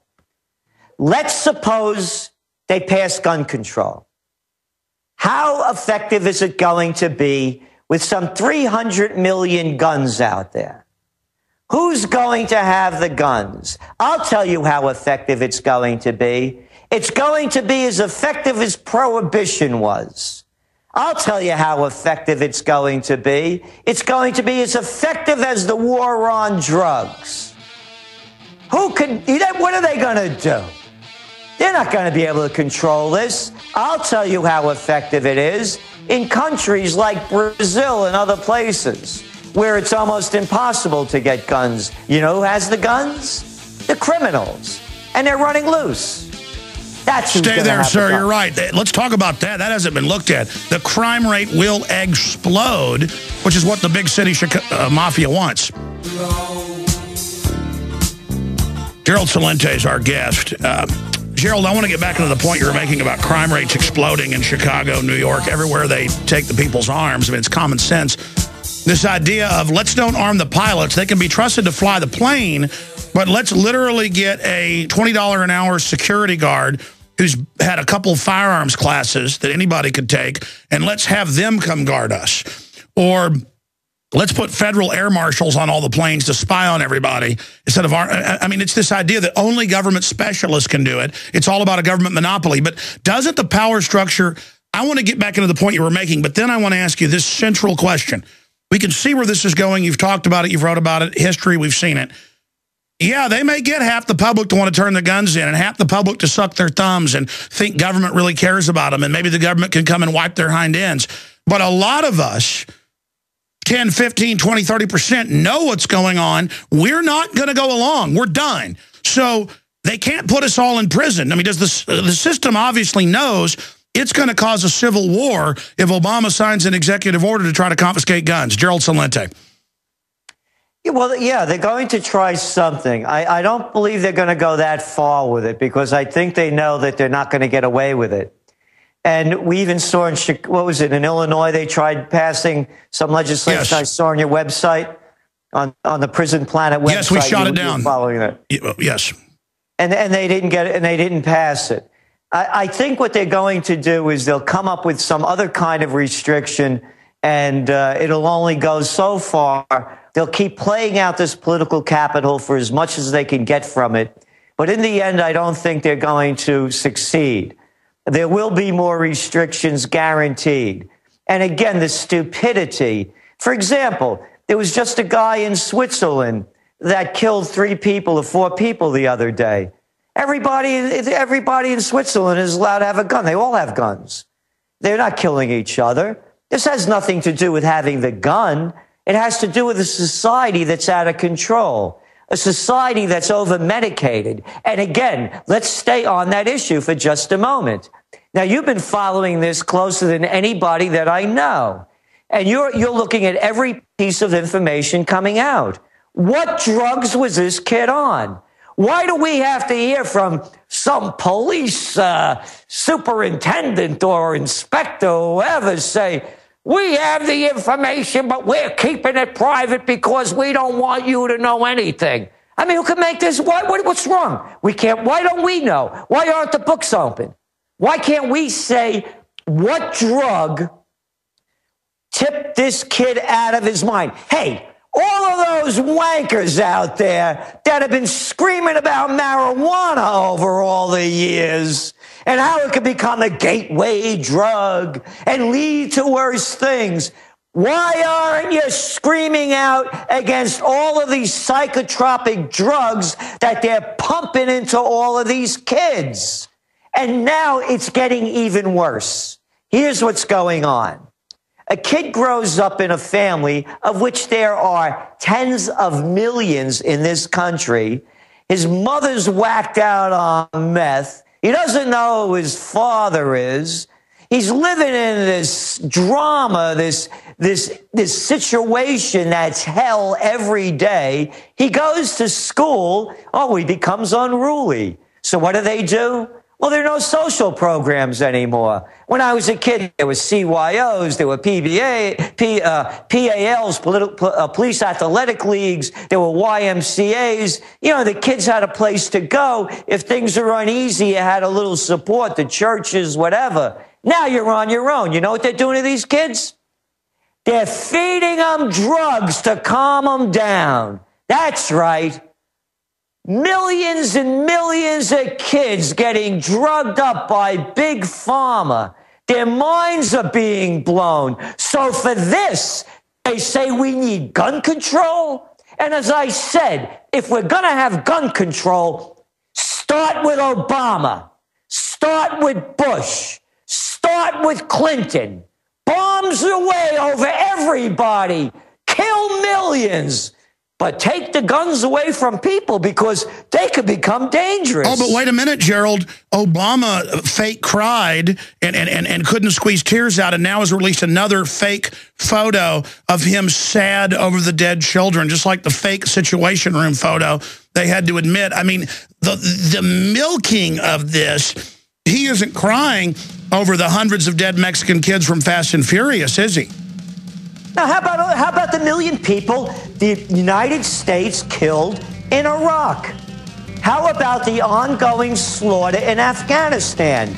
Just yesterday, another Predator drone killed a militant and 8 other people that happened to be around them. I bet Obama cried over that. He signed the death order. We'll be right back with Gerald Celente. Here's some of the top stories at Infowars.com. Police kicked out of Belleville Denny's, am I pronouncing that right, for being armed, CBS News. I saw that this morning. It just blew me away. And the newscast acts like it's kind of reasonable. So the anti-gunners, the rank and file, are so scared of guns that now they're even scared with police with guns. Actually, we have that clip of the DEA guy shooting himself. Maybe we should play that brief clip for Gerald here if we can find it. But the issue here is, if you're going to trust police with guns, you got to trust firefighters with guns. I think they should have them as backup when they get shot at sometimes during riots. You should trust the citizens with guns. You should have the pilots with guns. The answer is arm good people, okay? And that's been known throughout history. And the areas that have the highest crime are the areas where they've taken the guns. But here it is. Police kicked out of Denny's for being armed. The police chief, Bill Clay, and by the way, we have a police chief coming on the Sunday show who's calling for a Second Amendment zone. He says he's going to nullify all the federal laws. People say, well, you can't do that. Oh, really? You've got 800-plus cities that nullify the illegal alien laws that are actually constitutional. How about we nullify laws that are unconstitutional? The new orders come after a New Year's Day clash between 5 detectives and 1 Denny's manager. The department says the detectives were out of uniform but were wearing their badges when manager David Rice asked them to either leave or put their guns in the vehicle. And, of course, they argued with them but left. Rice told detectives that one of their weapons, specifically a female detective's gun, was making another diner feel uncomfortable. As the officers were leaving without their food, General Manager Michael Vann walked up and corrected the manager and said it was fine for them to stay, but officers said it would be too awkward. And I've found this must be another article. I had another one here in my stack where the police chief called it crazy politics. I wanted his full quote. The point is, ladies and gentlemen, I had a carpet cleaner guy. I've told this story 100 times, so I'm not going to keep Gerald on holding longer, but I don't want his take on this. I had the carpet cleaner there, and my girlfriend lived with me. We got married. It's my wife, very, very evil, but we were about to get married. She just moved in. And we're getting the little house, carpet cleaned, and my studio, and didn't have any kids yet, but there was a shotgun up on the and a 243 and some stuff. And the guy said, I can't clean in there. Well, and the assistant was from Texas, and he goes, no, man, the guns are legal here. The guy goes, no, and he leaves. And I had to call, and they go, well, we've stopped him calling the police, but yes, he's not comfortable. We'll send another crew. And I'm like, you know what? Just forget it. But this is the attitude where these people think guns come out at night and kill people. And here's another headline. Boston mayor, vice president guaranteed gun control before Sandy Hook shooting. Leading gun control advocate, we'll get it done by the end of January. I told you, they plan with even an executive order. The head of Gun Owners of America says they may actually try it.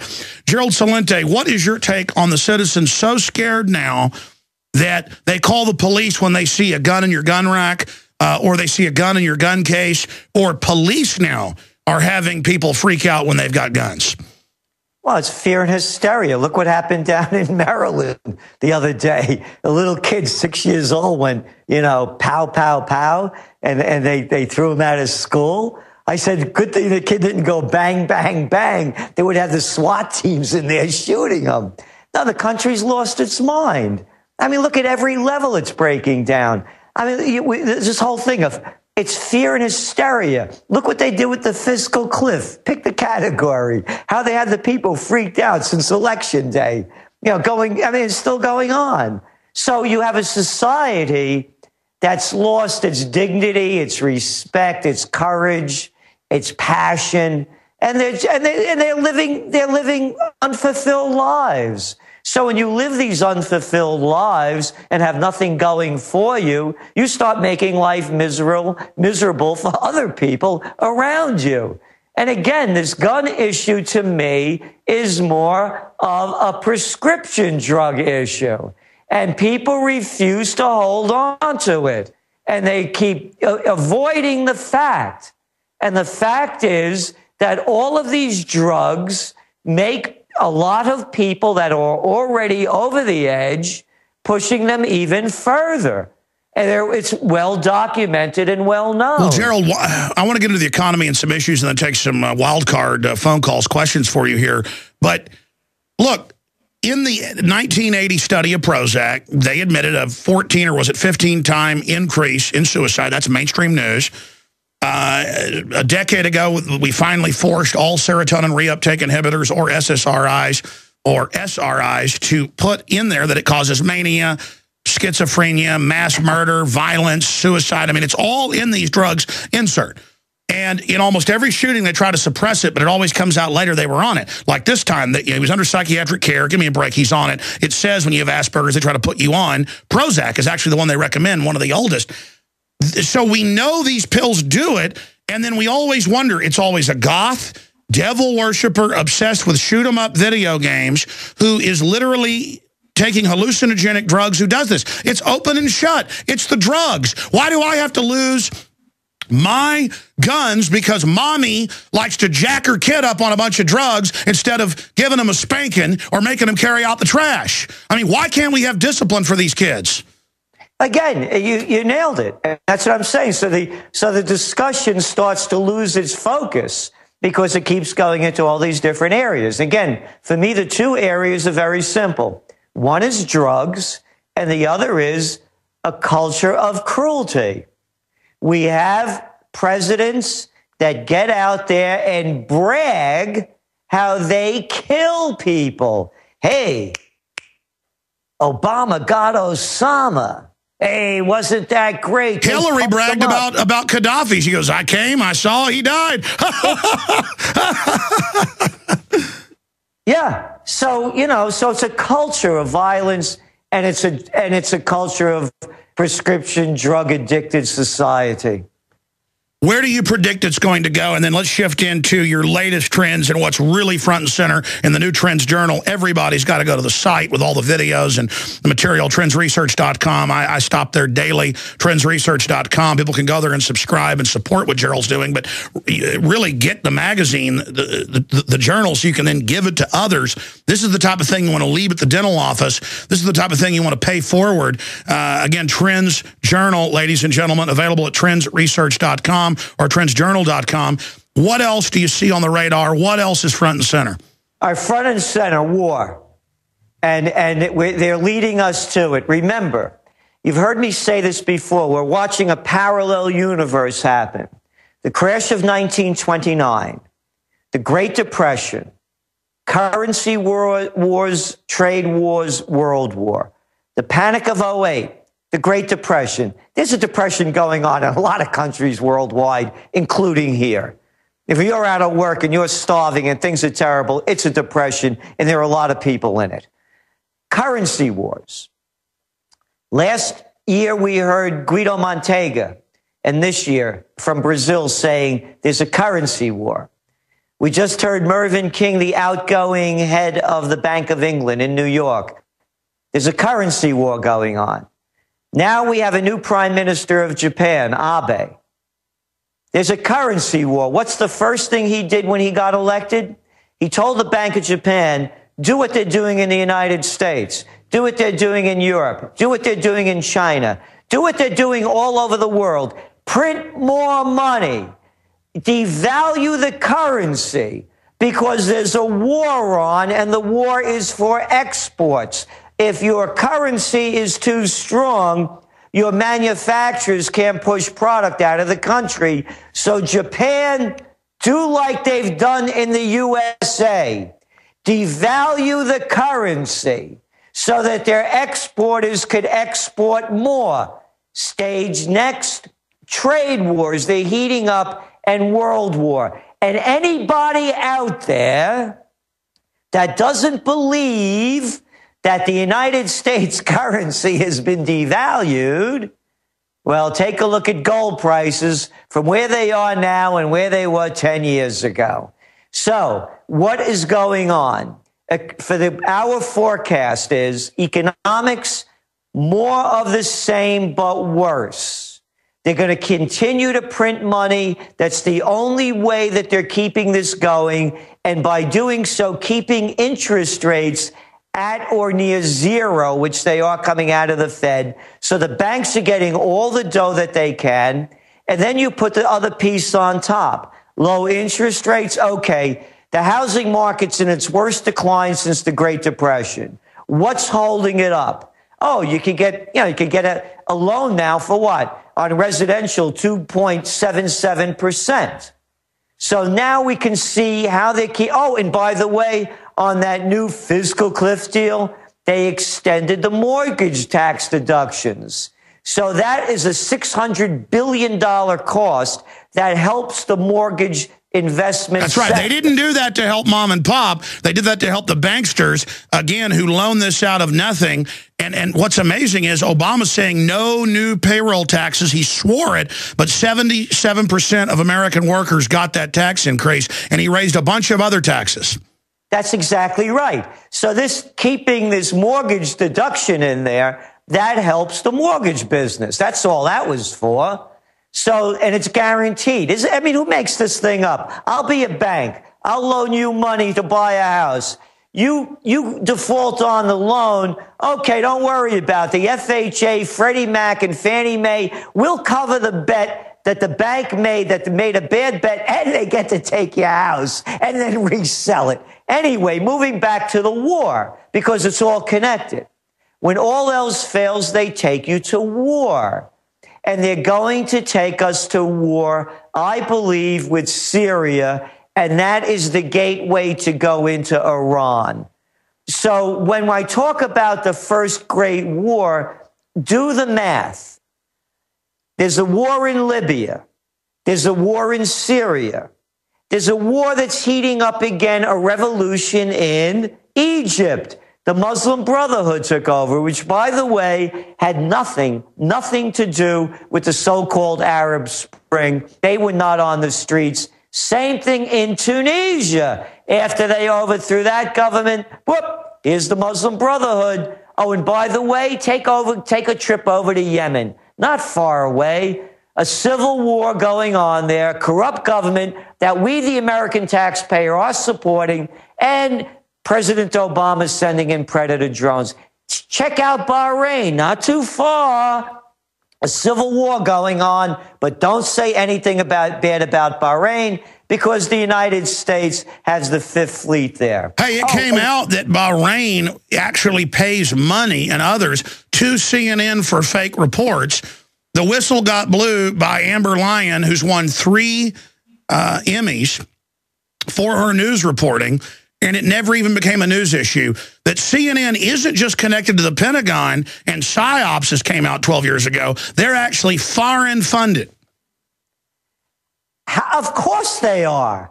Look what's going on. What just happened with Al Gore just selling his current TV. Who did he sell it to? Al Jazeera. Who owns Al Jazeera? Hey, it couldn't be to cut a government, could it? Qatar, yeah. Wow, and again, what do you make of all these foreign TV stations saying, domestically saying America needs to turn its guns in? Why are they all ganging up on us? Well, because they're controlling the people, and they don't want it. They don't want the people to have any freedom. So all these slimy governments are in it together, basically. Well, again, going back to Qatar, these are the people that started.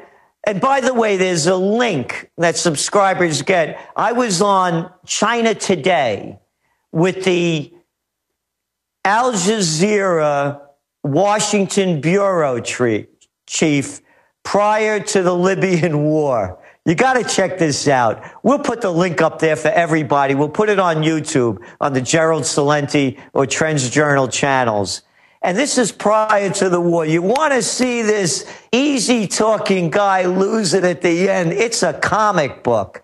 What happened was that the Arab Little League, all of these kings, emirs, dictators by any other name, are the ones that are destabilizing the area and sending all of the arms in that are supporting these Islamist Al-Qaeda wackos that the United States, of course, began supporting under Jimmy Carter, called the Mujahideen, that's overthrowing these governments. So now going back to Al Gore, he just scored $100 million because his worthless current TV didn't have anybody watching it.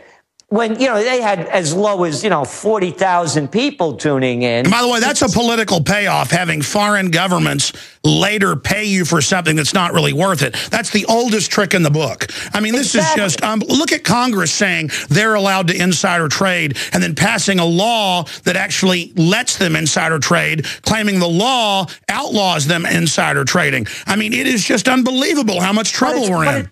But it's perfect for a piece of crap like Al Gore. He just sold us out and brought Al Jazeera in to do propaganda for us. This is the same slime ball that sold out America and sent out all our jobs overseas with NAFTA. And he's got the young turds on there. That show, Young Turks, calling to take our guns. It's all just a bunch of foreign traitors. But I mean, how much will we put up with? He traded the country out on that debate with Ross Perot back in the early 90s, and people don't understand that Ronald Reagan couldn't push NAFTA through because the Democrats were against it. They knew that labor would lose all its jobs.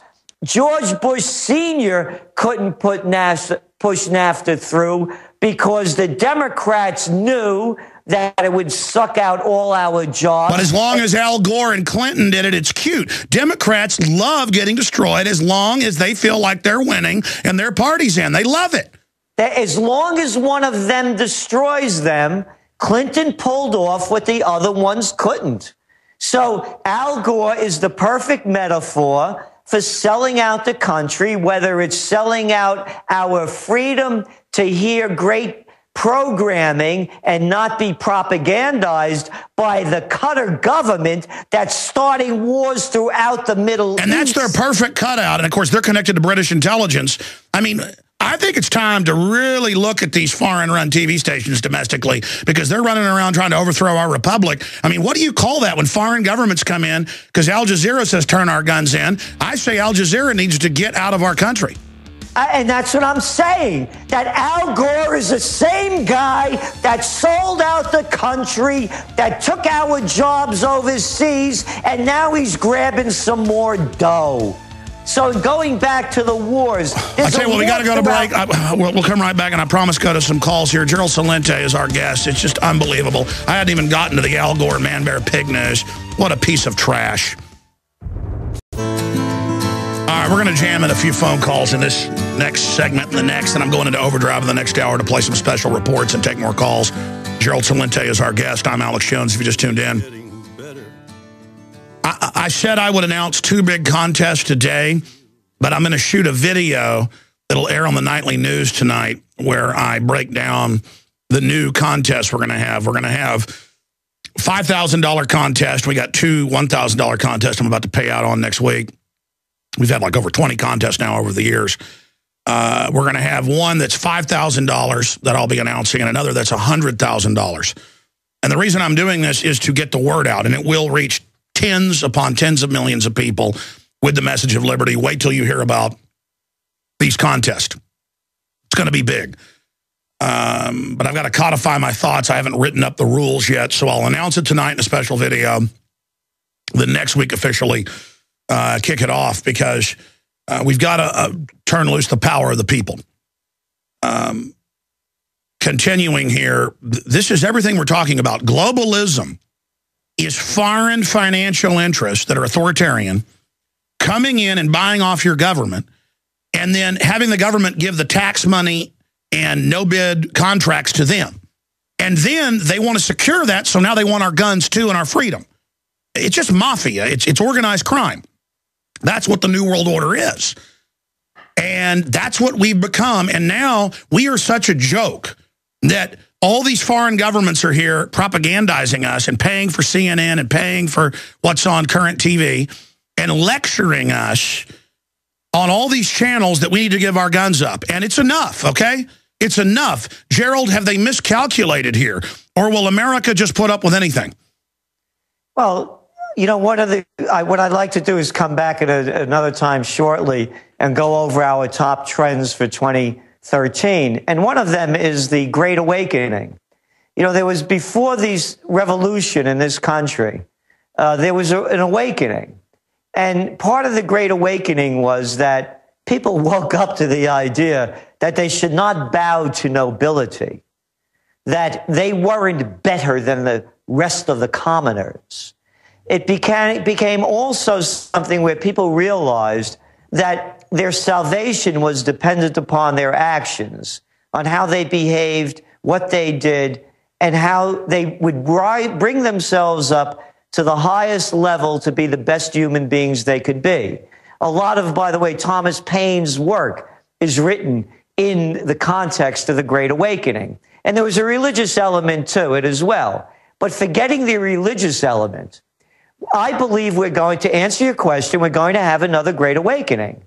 The nobility have become this red carpet crowd.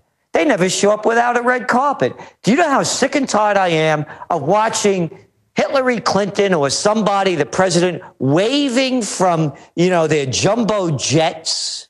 Who are they waving to? A bunch of prostitutes down below? A bunch of flunky aides? But yet you see these pictures. No, they're behaving like royalty. They're saying, I'm God, you're nothing. And by the way, I'm going to take your guns. And by the way, I'm going to take $85 billion a month and put it in my pocket. And if you don't like it, a SWAT team's going to drop by. Exactly. So now the people are going to start rebelling against the royalty. All of the charade is down. How could any self-respecting human being listen to a McConnell or a Reid or a Pelosi or a Bonner or an Obama or Laurel and Hardy? That's all it is, and everyone knows it. The charade is coming very clear to many. And then when you go overseas, it's no different. The Great Awakening is beginning to happen. You have a guy like this Rajoy over there in Spain, or Merkel, or three-card Monty, who just stepped down in Italy. And one after another. When do these people, Hollande or Cameron, when Hold on, Gerald, stay there. We're going to take a couple calls. All right, let's jam in a few quick calls for Gerald Celente. I want to invite him back because I want to get his trends for the new year next week if he wants. So the week after that, whenever Gerald wants, he's on. I always love listening to him. So do our listeners. Great information. Really points out the hypocrisy and accurately predicts what's going to come in the future. And I agree with him. People finding their dignity. Everything the globalists do is about dominating us, breaking our will, like a pimp does to a woman he's drug off into slavery. And we have got to stop letting government dominate us. It's doing it everywhere because it knows what it's doing. Let's go to George in Connecticut. No. George is at first. John in Wyoming on Feinstein, listening on WWCR. Go ahead, John. Thank you, Alex, and thank you for having your great guest, Gerald Celente, on today. You bet. I had something happen yesterday that both of you will enjoy. I called Dianne Feinstein's office in Washington, D.C., and one of her young male staffers answered the phone. I said, as per the gun control measure Miss Feinstein is introducing today, I said, please give her my congratulations. I had no idea she was a supporter of the Fuhrer. I said, Adolf Hitler did the same thing to his people in 1934, and then we saw what he did to his people after he disarmed them. So I just wanted to give her a very hearty congratulations for following her guide, the Fuhrer. And I said, by the way, if you think that anyone is going to be obeying your gun control edicts, ask her how many murderers, rapists, armed robbers, drug dealers, or gangbangers are going to turn in their firearms. I said the answer is like her credibility, 0. I said we saw how well the alcohol prohibition worked. We saw how well the drug prohibition has worked, and now you expect different results with the gun prohibition? I said criminals don't obey gun laws. And what did the creature on the other end of the line say? He started hollering, "What zip code are you calling in from?" I said, never mind that. I said, I'm not a constituent, but since she introduced this legislation, I thought I would call up. Oh, yeah, they'll also imply that if you're not in their state, she's trying to take our rights nationwide. Shut up, Feinstein. You represent everybody. That's the stuff they pull as well. You need to call her and let her know. Thanks for waking everybody up, you pig witch. I'm sorry. Go ahead, Gerald. Oh, bravo. That was perfect. What he said was perfect.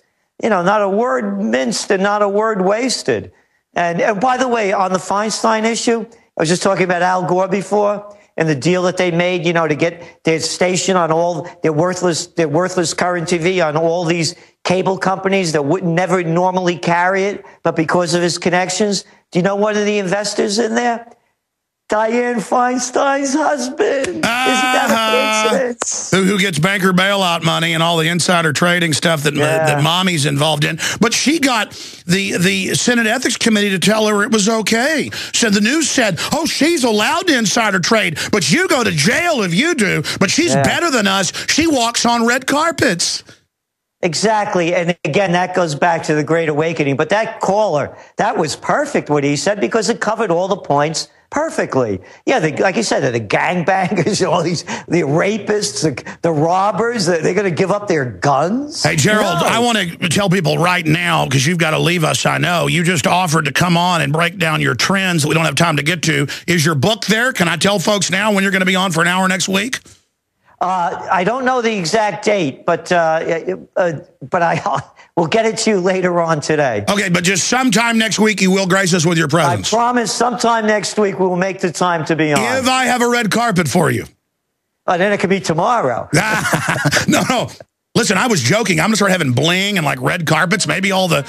I want a red carpet when I show up, you know. No, and it's true because every time you see these dictators, we'll call them presidents and prime ministers, they always have some flunky over there dressed up in a costume, you know, and they're all lined up and they're saluting. Who made this crap up? Who's paying for this? Get these guys to work. They're very embarrassing. Gerald, thank you so much. More calls and news, special reports coming up. There goes Gerald Celente. Hello, I'm... If you go to Infowars.com or Prisonplanet.com, we have different articles up there with the video in it titled Demand a Real Plan, documenting that government has been the biggest murderer in history in the last century, killed over 290 million. I kept saying 260 million. My memory failed. It was 290 plus million from the university studies that we show in the Demand a Real Plan 5-minute breakdown. And then under the YouTube video, we have links to the university studies and also comparable information compiled by Jews, the preservation of firearms ownership. And again, I want to thank you for joining us. We are live. It is the 4th day of January 2013. 2013. Man, wow, here we are. Time is a-flying. How fast will this year go by?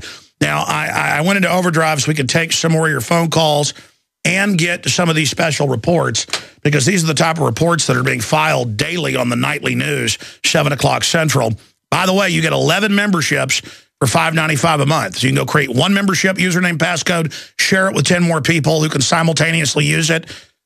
Incredible films, the nightly news, so much more, prisonplanet.tv, and the tiny bit of money we make helps fund this operation. So if you're not a member, join us with Operation Awaken the Sleeping Giant.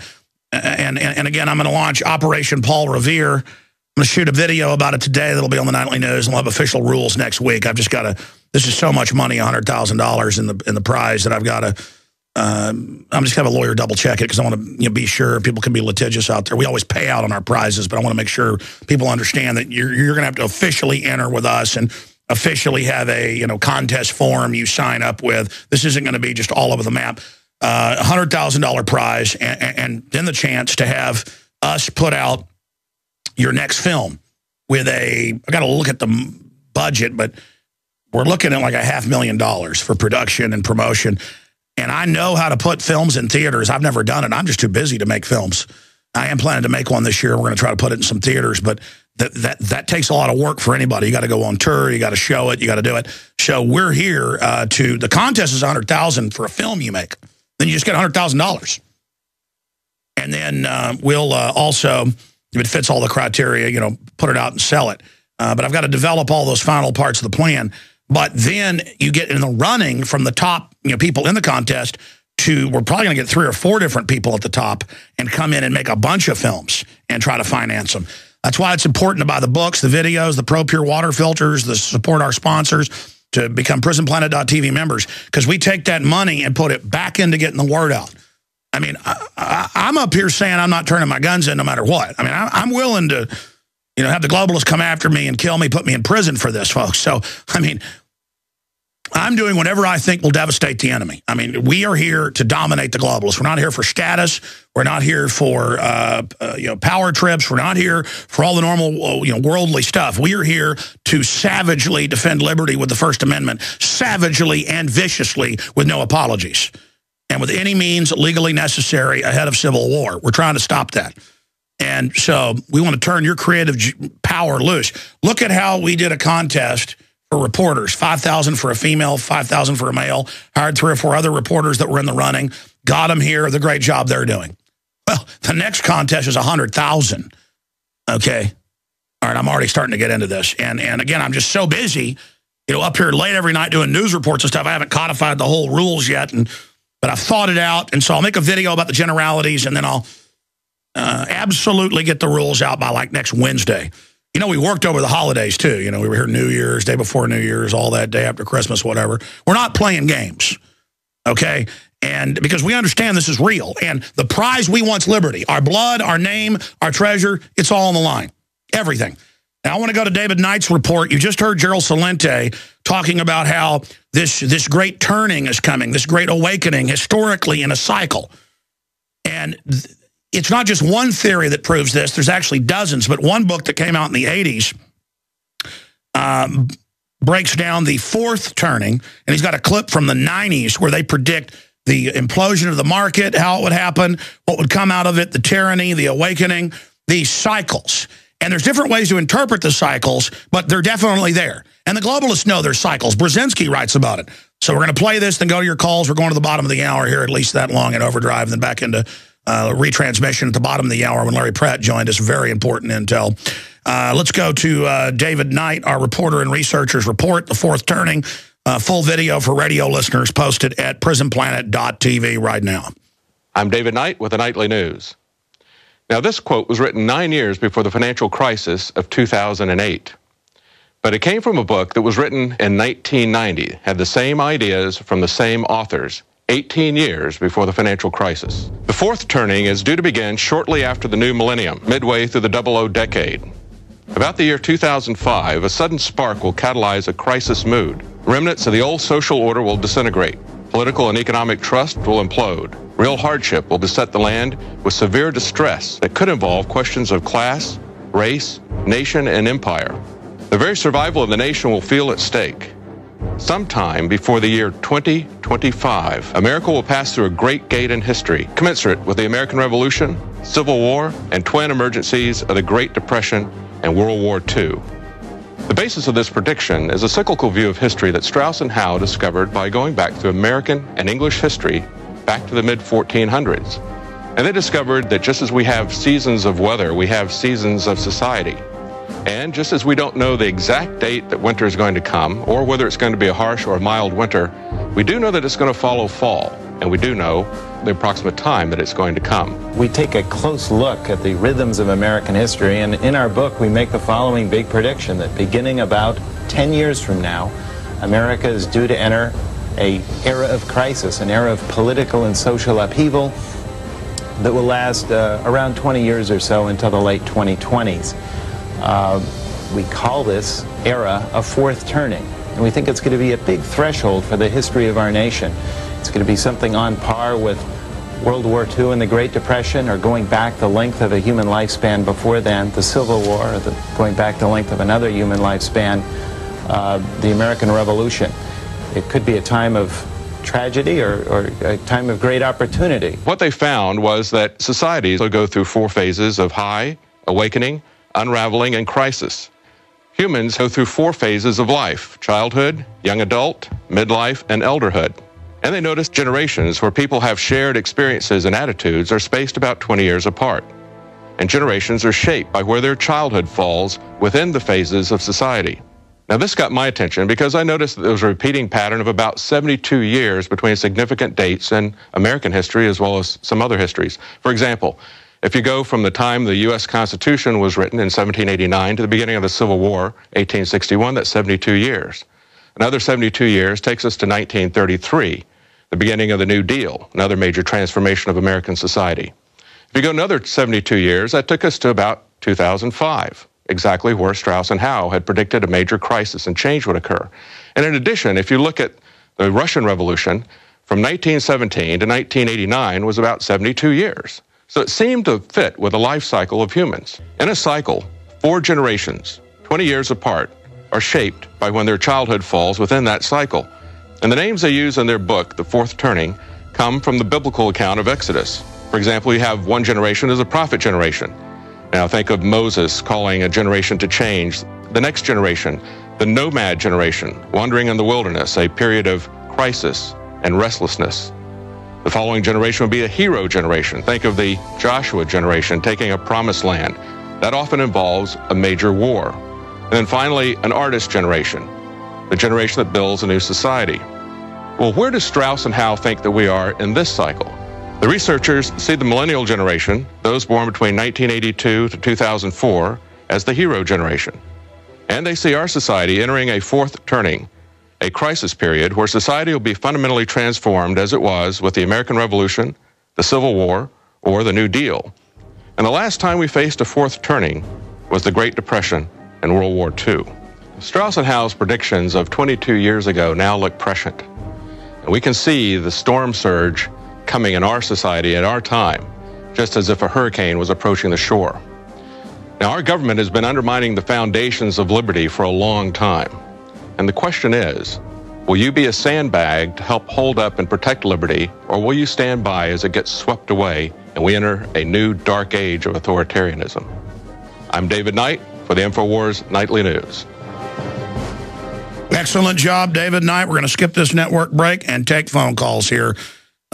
Again, a lot of other special reports right now being filed every couple hours at prisonplanet.tv as we fight the construction of the prison planet. So we have to recognize what's bad to then enter the new. We've studied history. People say, what's the solution? Recognize evil and then stand against it. What allows evil to take over? Laying down. You want solutions? Stop kissing government rumpus. The government is now run by evil. Does it mean every representative of it is an evil person? No, but they are forces of Mordor. We've been taken. America's run by foreign banks. Wake up to that, restore the republic. Don't wake up, no hope. Very simple. You give aid and comfort to the foreign occupation forces when you sit there and make excuses for it or think anything it's doing is reasonable or nice. It's all about controlling you.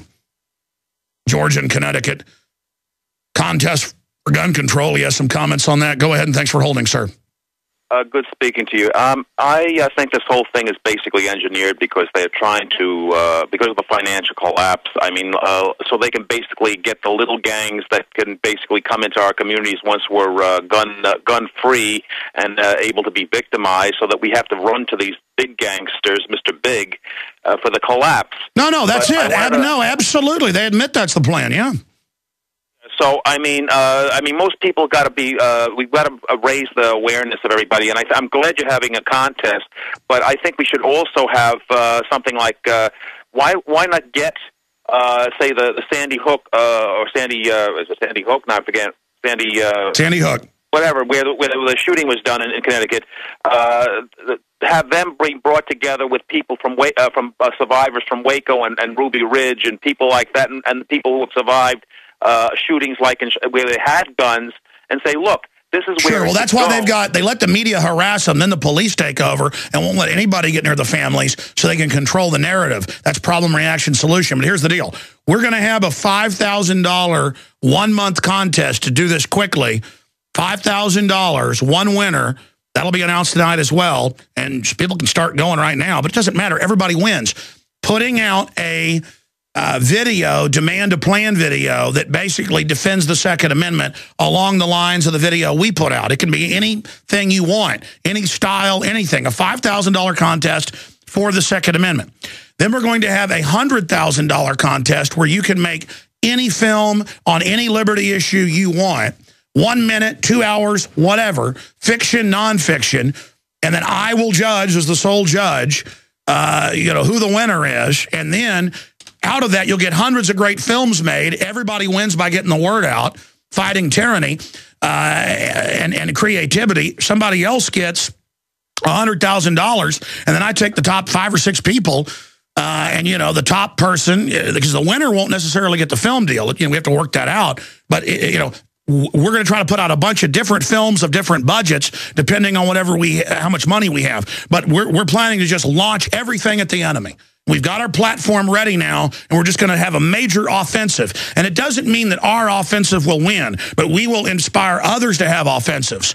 I mean, just like this guy this last week who put out a video showing all these Hollywood stars shooting people in movies, cut between saying, turn our guns in. That's been all over TV everywhere. It's totally destroying the enemy. And it's just another punch. We're going to fire and fire and fire and fire and fire and fire. Anything else, sir? Yeah, I thought we should also put poison pills in every one of their bills. How about adding on to each one of these gun bills that they're trying to put in there that they have to repeal the NDAA? Yeah, or abolish the Federal Reserve, or that all federal buildings have to be gun-free and they can't have bodyguards. Disarm the Secret Service. And they'll go, well, that's ridiculous. Exactly. Leave our guns alone, filth. You've already sucked the country dry. We know you hate us. You're not getting our guns. We know you're criminals. Shut up. Shut up. The game's over. Shut up, Ceausescu. Shut up, Stalin. Shut up, New World Order. Shut up, Queen of England. Shut up, Al Jazeera. Shut up, RT. Shut up, Chinese government. Shut up. Shut up. We're not putting up with it anymore. I appreciate your call. Shut up, scum. Let's go ahead and talk to Julio in Illinois. Thanks for holding. You're on the air. Happy New Year, Alex, and everyone listening. I was planning on heading out to your neck of the woods this weekend out in Austin. Unfortunately, it doesn't look like I'll be able to do so, but there's a major conference. The American Meteorological Society is having a conference beginning Sunday through Thursday. I'm glad you raised this. I told them months ago I want to send reporters, and the problem is we forget. Yes, our reporters work like 7 days a week by choosing because they love liberty so much. Somebody needs to go to the weather modification conference because RT came out yesterday and said, we're making it up. There's no weather mod. They're not spraying anything. Did you know that, Julio? The Russians said, shut up. So shut up. Sorry. I saw that video no worries, Alex. I saw that video this morning, and I've been planning research for the last couple of months in preparation for this conference, and there's going to be people from various universities throughout the country as well as conference doesn't exist. There's no NAFTA highway. They're not coming for our guns. We're bad people. We shouldn't be upset, Julio. We should just trust our government and turn everything over to them. And, of course, we need to go to government facilities and work and labor together. Together, aren't you for the people? Don't you want to prove you're for America and go work in a forced labor camp, Julio? I mean, the Army manual says they're setting them up. I mean, what's wrong with a FEMA camp? What's wrong with, quote, re-education centers? We shouldn't be upset about that, Julio. Are you ready to apologize? I am apologizing, Alex. I actually remember I called your show back in November of 2011, I think during the Cancun conference, the UN climate change conference in Cancun, and they admit that they want to move us into mass camps in large urban areas. No, that's in the official document. But no, the UN doesn't exist either. You're a conspiracy theorist. No, none of it exists. They're good people. I appreciate your call. How dare you say government doesn't do anything but good? When the government goes and gets on the toilet, flowers come out, okay? And if you say anything else, you're a terrorist. I think it's normal to put gun owners' names in the paper and tell people where to go rob them and say they're scum and say that all gun owners are Klan members. Obviously, that's true. I mean, the government is good. Patty in Wyoming. How are you doing, ma'am? Hi, Alex. How are you? God bless you. And, you know, God is calling out his army, and we all need to pray for each other. And I really enjoyed the commentary with you and Gerald. It was very informative and a real privilege to listen to such brilliant men. Ma'am, you know where roses come from, right? I'm sorry. Go ahead. I'm sorry. That's okay. Listen, I just wanted to reiterate and agree with what Gerald said earlier about psychotropic drugs. I'm a registered nurse, and I actually experience that weekly in my profession, the inappropriate prescribing of these medications, the over-prescribing of these medications, and especially, most criminally, prescribing these medications to children. And yeah, I've been reading where they're giving antipsychotics to 3-year-olds now. What's wrong with that? I mean, that's good. Or next you're going to say it wasn't good to shoot 15,000 black people up with live syphilis? Yeah, it's criminal. No, you're criminal for not liking it. The government did it. And the government injects black people to kill them. It's good. Yeah. I mean, what, are you, a fearmonger? You don't trust the government? No, I guess I am. I'm just, you know, a V vendetta mask-wearing radical nut who needs to go to re-education camp. Ma'am, I agree with you. Eco-science says they've been poisoning our water, and I think it's good. Of course we need to be poisoned by the government. The government's poisoning us. It's good. For us, the truth, you know, it's very biblical. The truth has become the lie, and the lie has become the truth in the end times, and I really believe that. That's right. And Dianne Feinstein wants our guns because she cares about us. Thank you, extremist. That lady was so extreme. ABC Angel, you're on the air. Go ahead. Yeah, Alex, this is Archangel in Pittsburgh. Oh, go ahead. Hey, I had a long talk with Mark Kessler, who's the Gilberton chief of police. And we had a long talk, and by the way, you neglected his direct phone number, his 570. Hold on, let's not give the police chief's number out. Said it would be fine. No, let's not. We got millions of listeners, bro. You're talking about the police chief that's saying he's going to have a pro-Second Amendment zone in his town. Yeah. He's on the show Sunday. I didn't want to announce it, so I like surprises, but he's on the show Sunday, right? Yeah, he's already set up? He was really happy. We had a long discussion about it. I told him about my ideas. He said he had sent it out to other mayors. I had said about the legislature and to send it to Governor Tom Corbett. I also mentioned that in the 70s or 80s years, they made a militia, the legal militia illegal. So to give this bill... Sir, that police chief does not exist, and this phone call does not exist, and Piers Morgan cares about you and your family. Pennsylvania House of Senate reinstate the legal militia. That will give the bill teeth, because there's over 2 million hunters and sportsmen registered just to hunt in Pennsylvania. I agree. We need more police chiefs to come out and say, we are going to defend the Constitution and Bill of Rights, and we need the states to defend our borders. It's time to understand we have an occupied government. And this has happened dozens of times in modern history, like Romania and places, where everybody just stops complying. Okay, and police, you name it. They can't get you all. I know they persecute police that aren't oppressive in most areas. You've got to just get together and start saying no, because there's no future. The globalists will steal everything if we don't stand up against them right now. Let's go to Ron in New York real fast. Ron, you're on the air. Yeah, hi, Alex. Alex, a few things. How come there's been no real consequential journalistic vetting of Adam Lanza's mother? I mean, after all, according to the press, she played a central part. And listen, the whole thing, if you ask me, my gut tells me it's all staged, and the Batman shooting too, and we've got the proof, but it's just, I don't know if the public can handle it. The entire thing is scripted, yes. Second question is, why is the mayor of New York City, the mayor of a city, having a, quote, secret meeting with the former representative Gabrielle Giffords and her husband Mark, as though he's sending her out on some secret mission they won't discuss? And an interesting thing about her husband Mark, back in the 90s, the man was nothing more than a naval aviator. Nothing more than a naval aviator, and I can't see the connection. He was part of a trade, some kind of a trade group that went to the People's Republic of China, government-sanctioned trade group. Absolutely. God bless you, brother. We're out of time.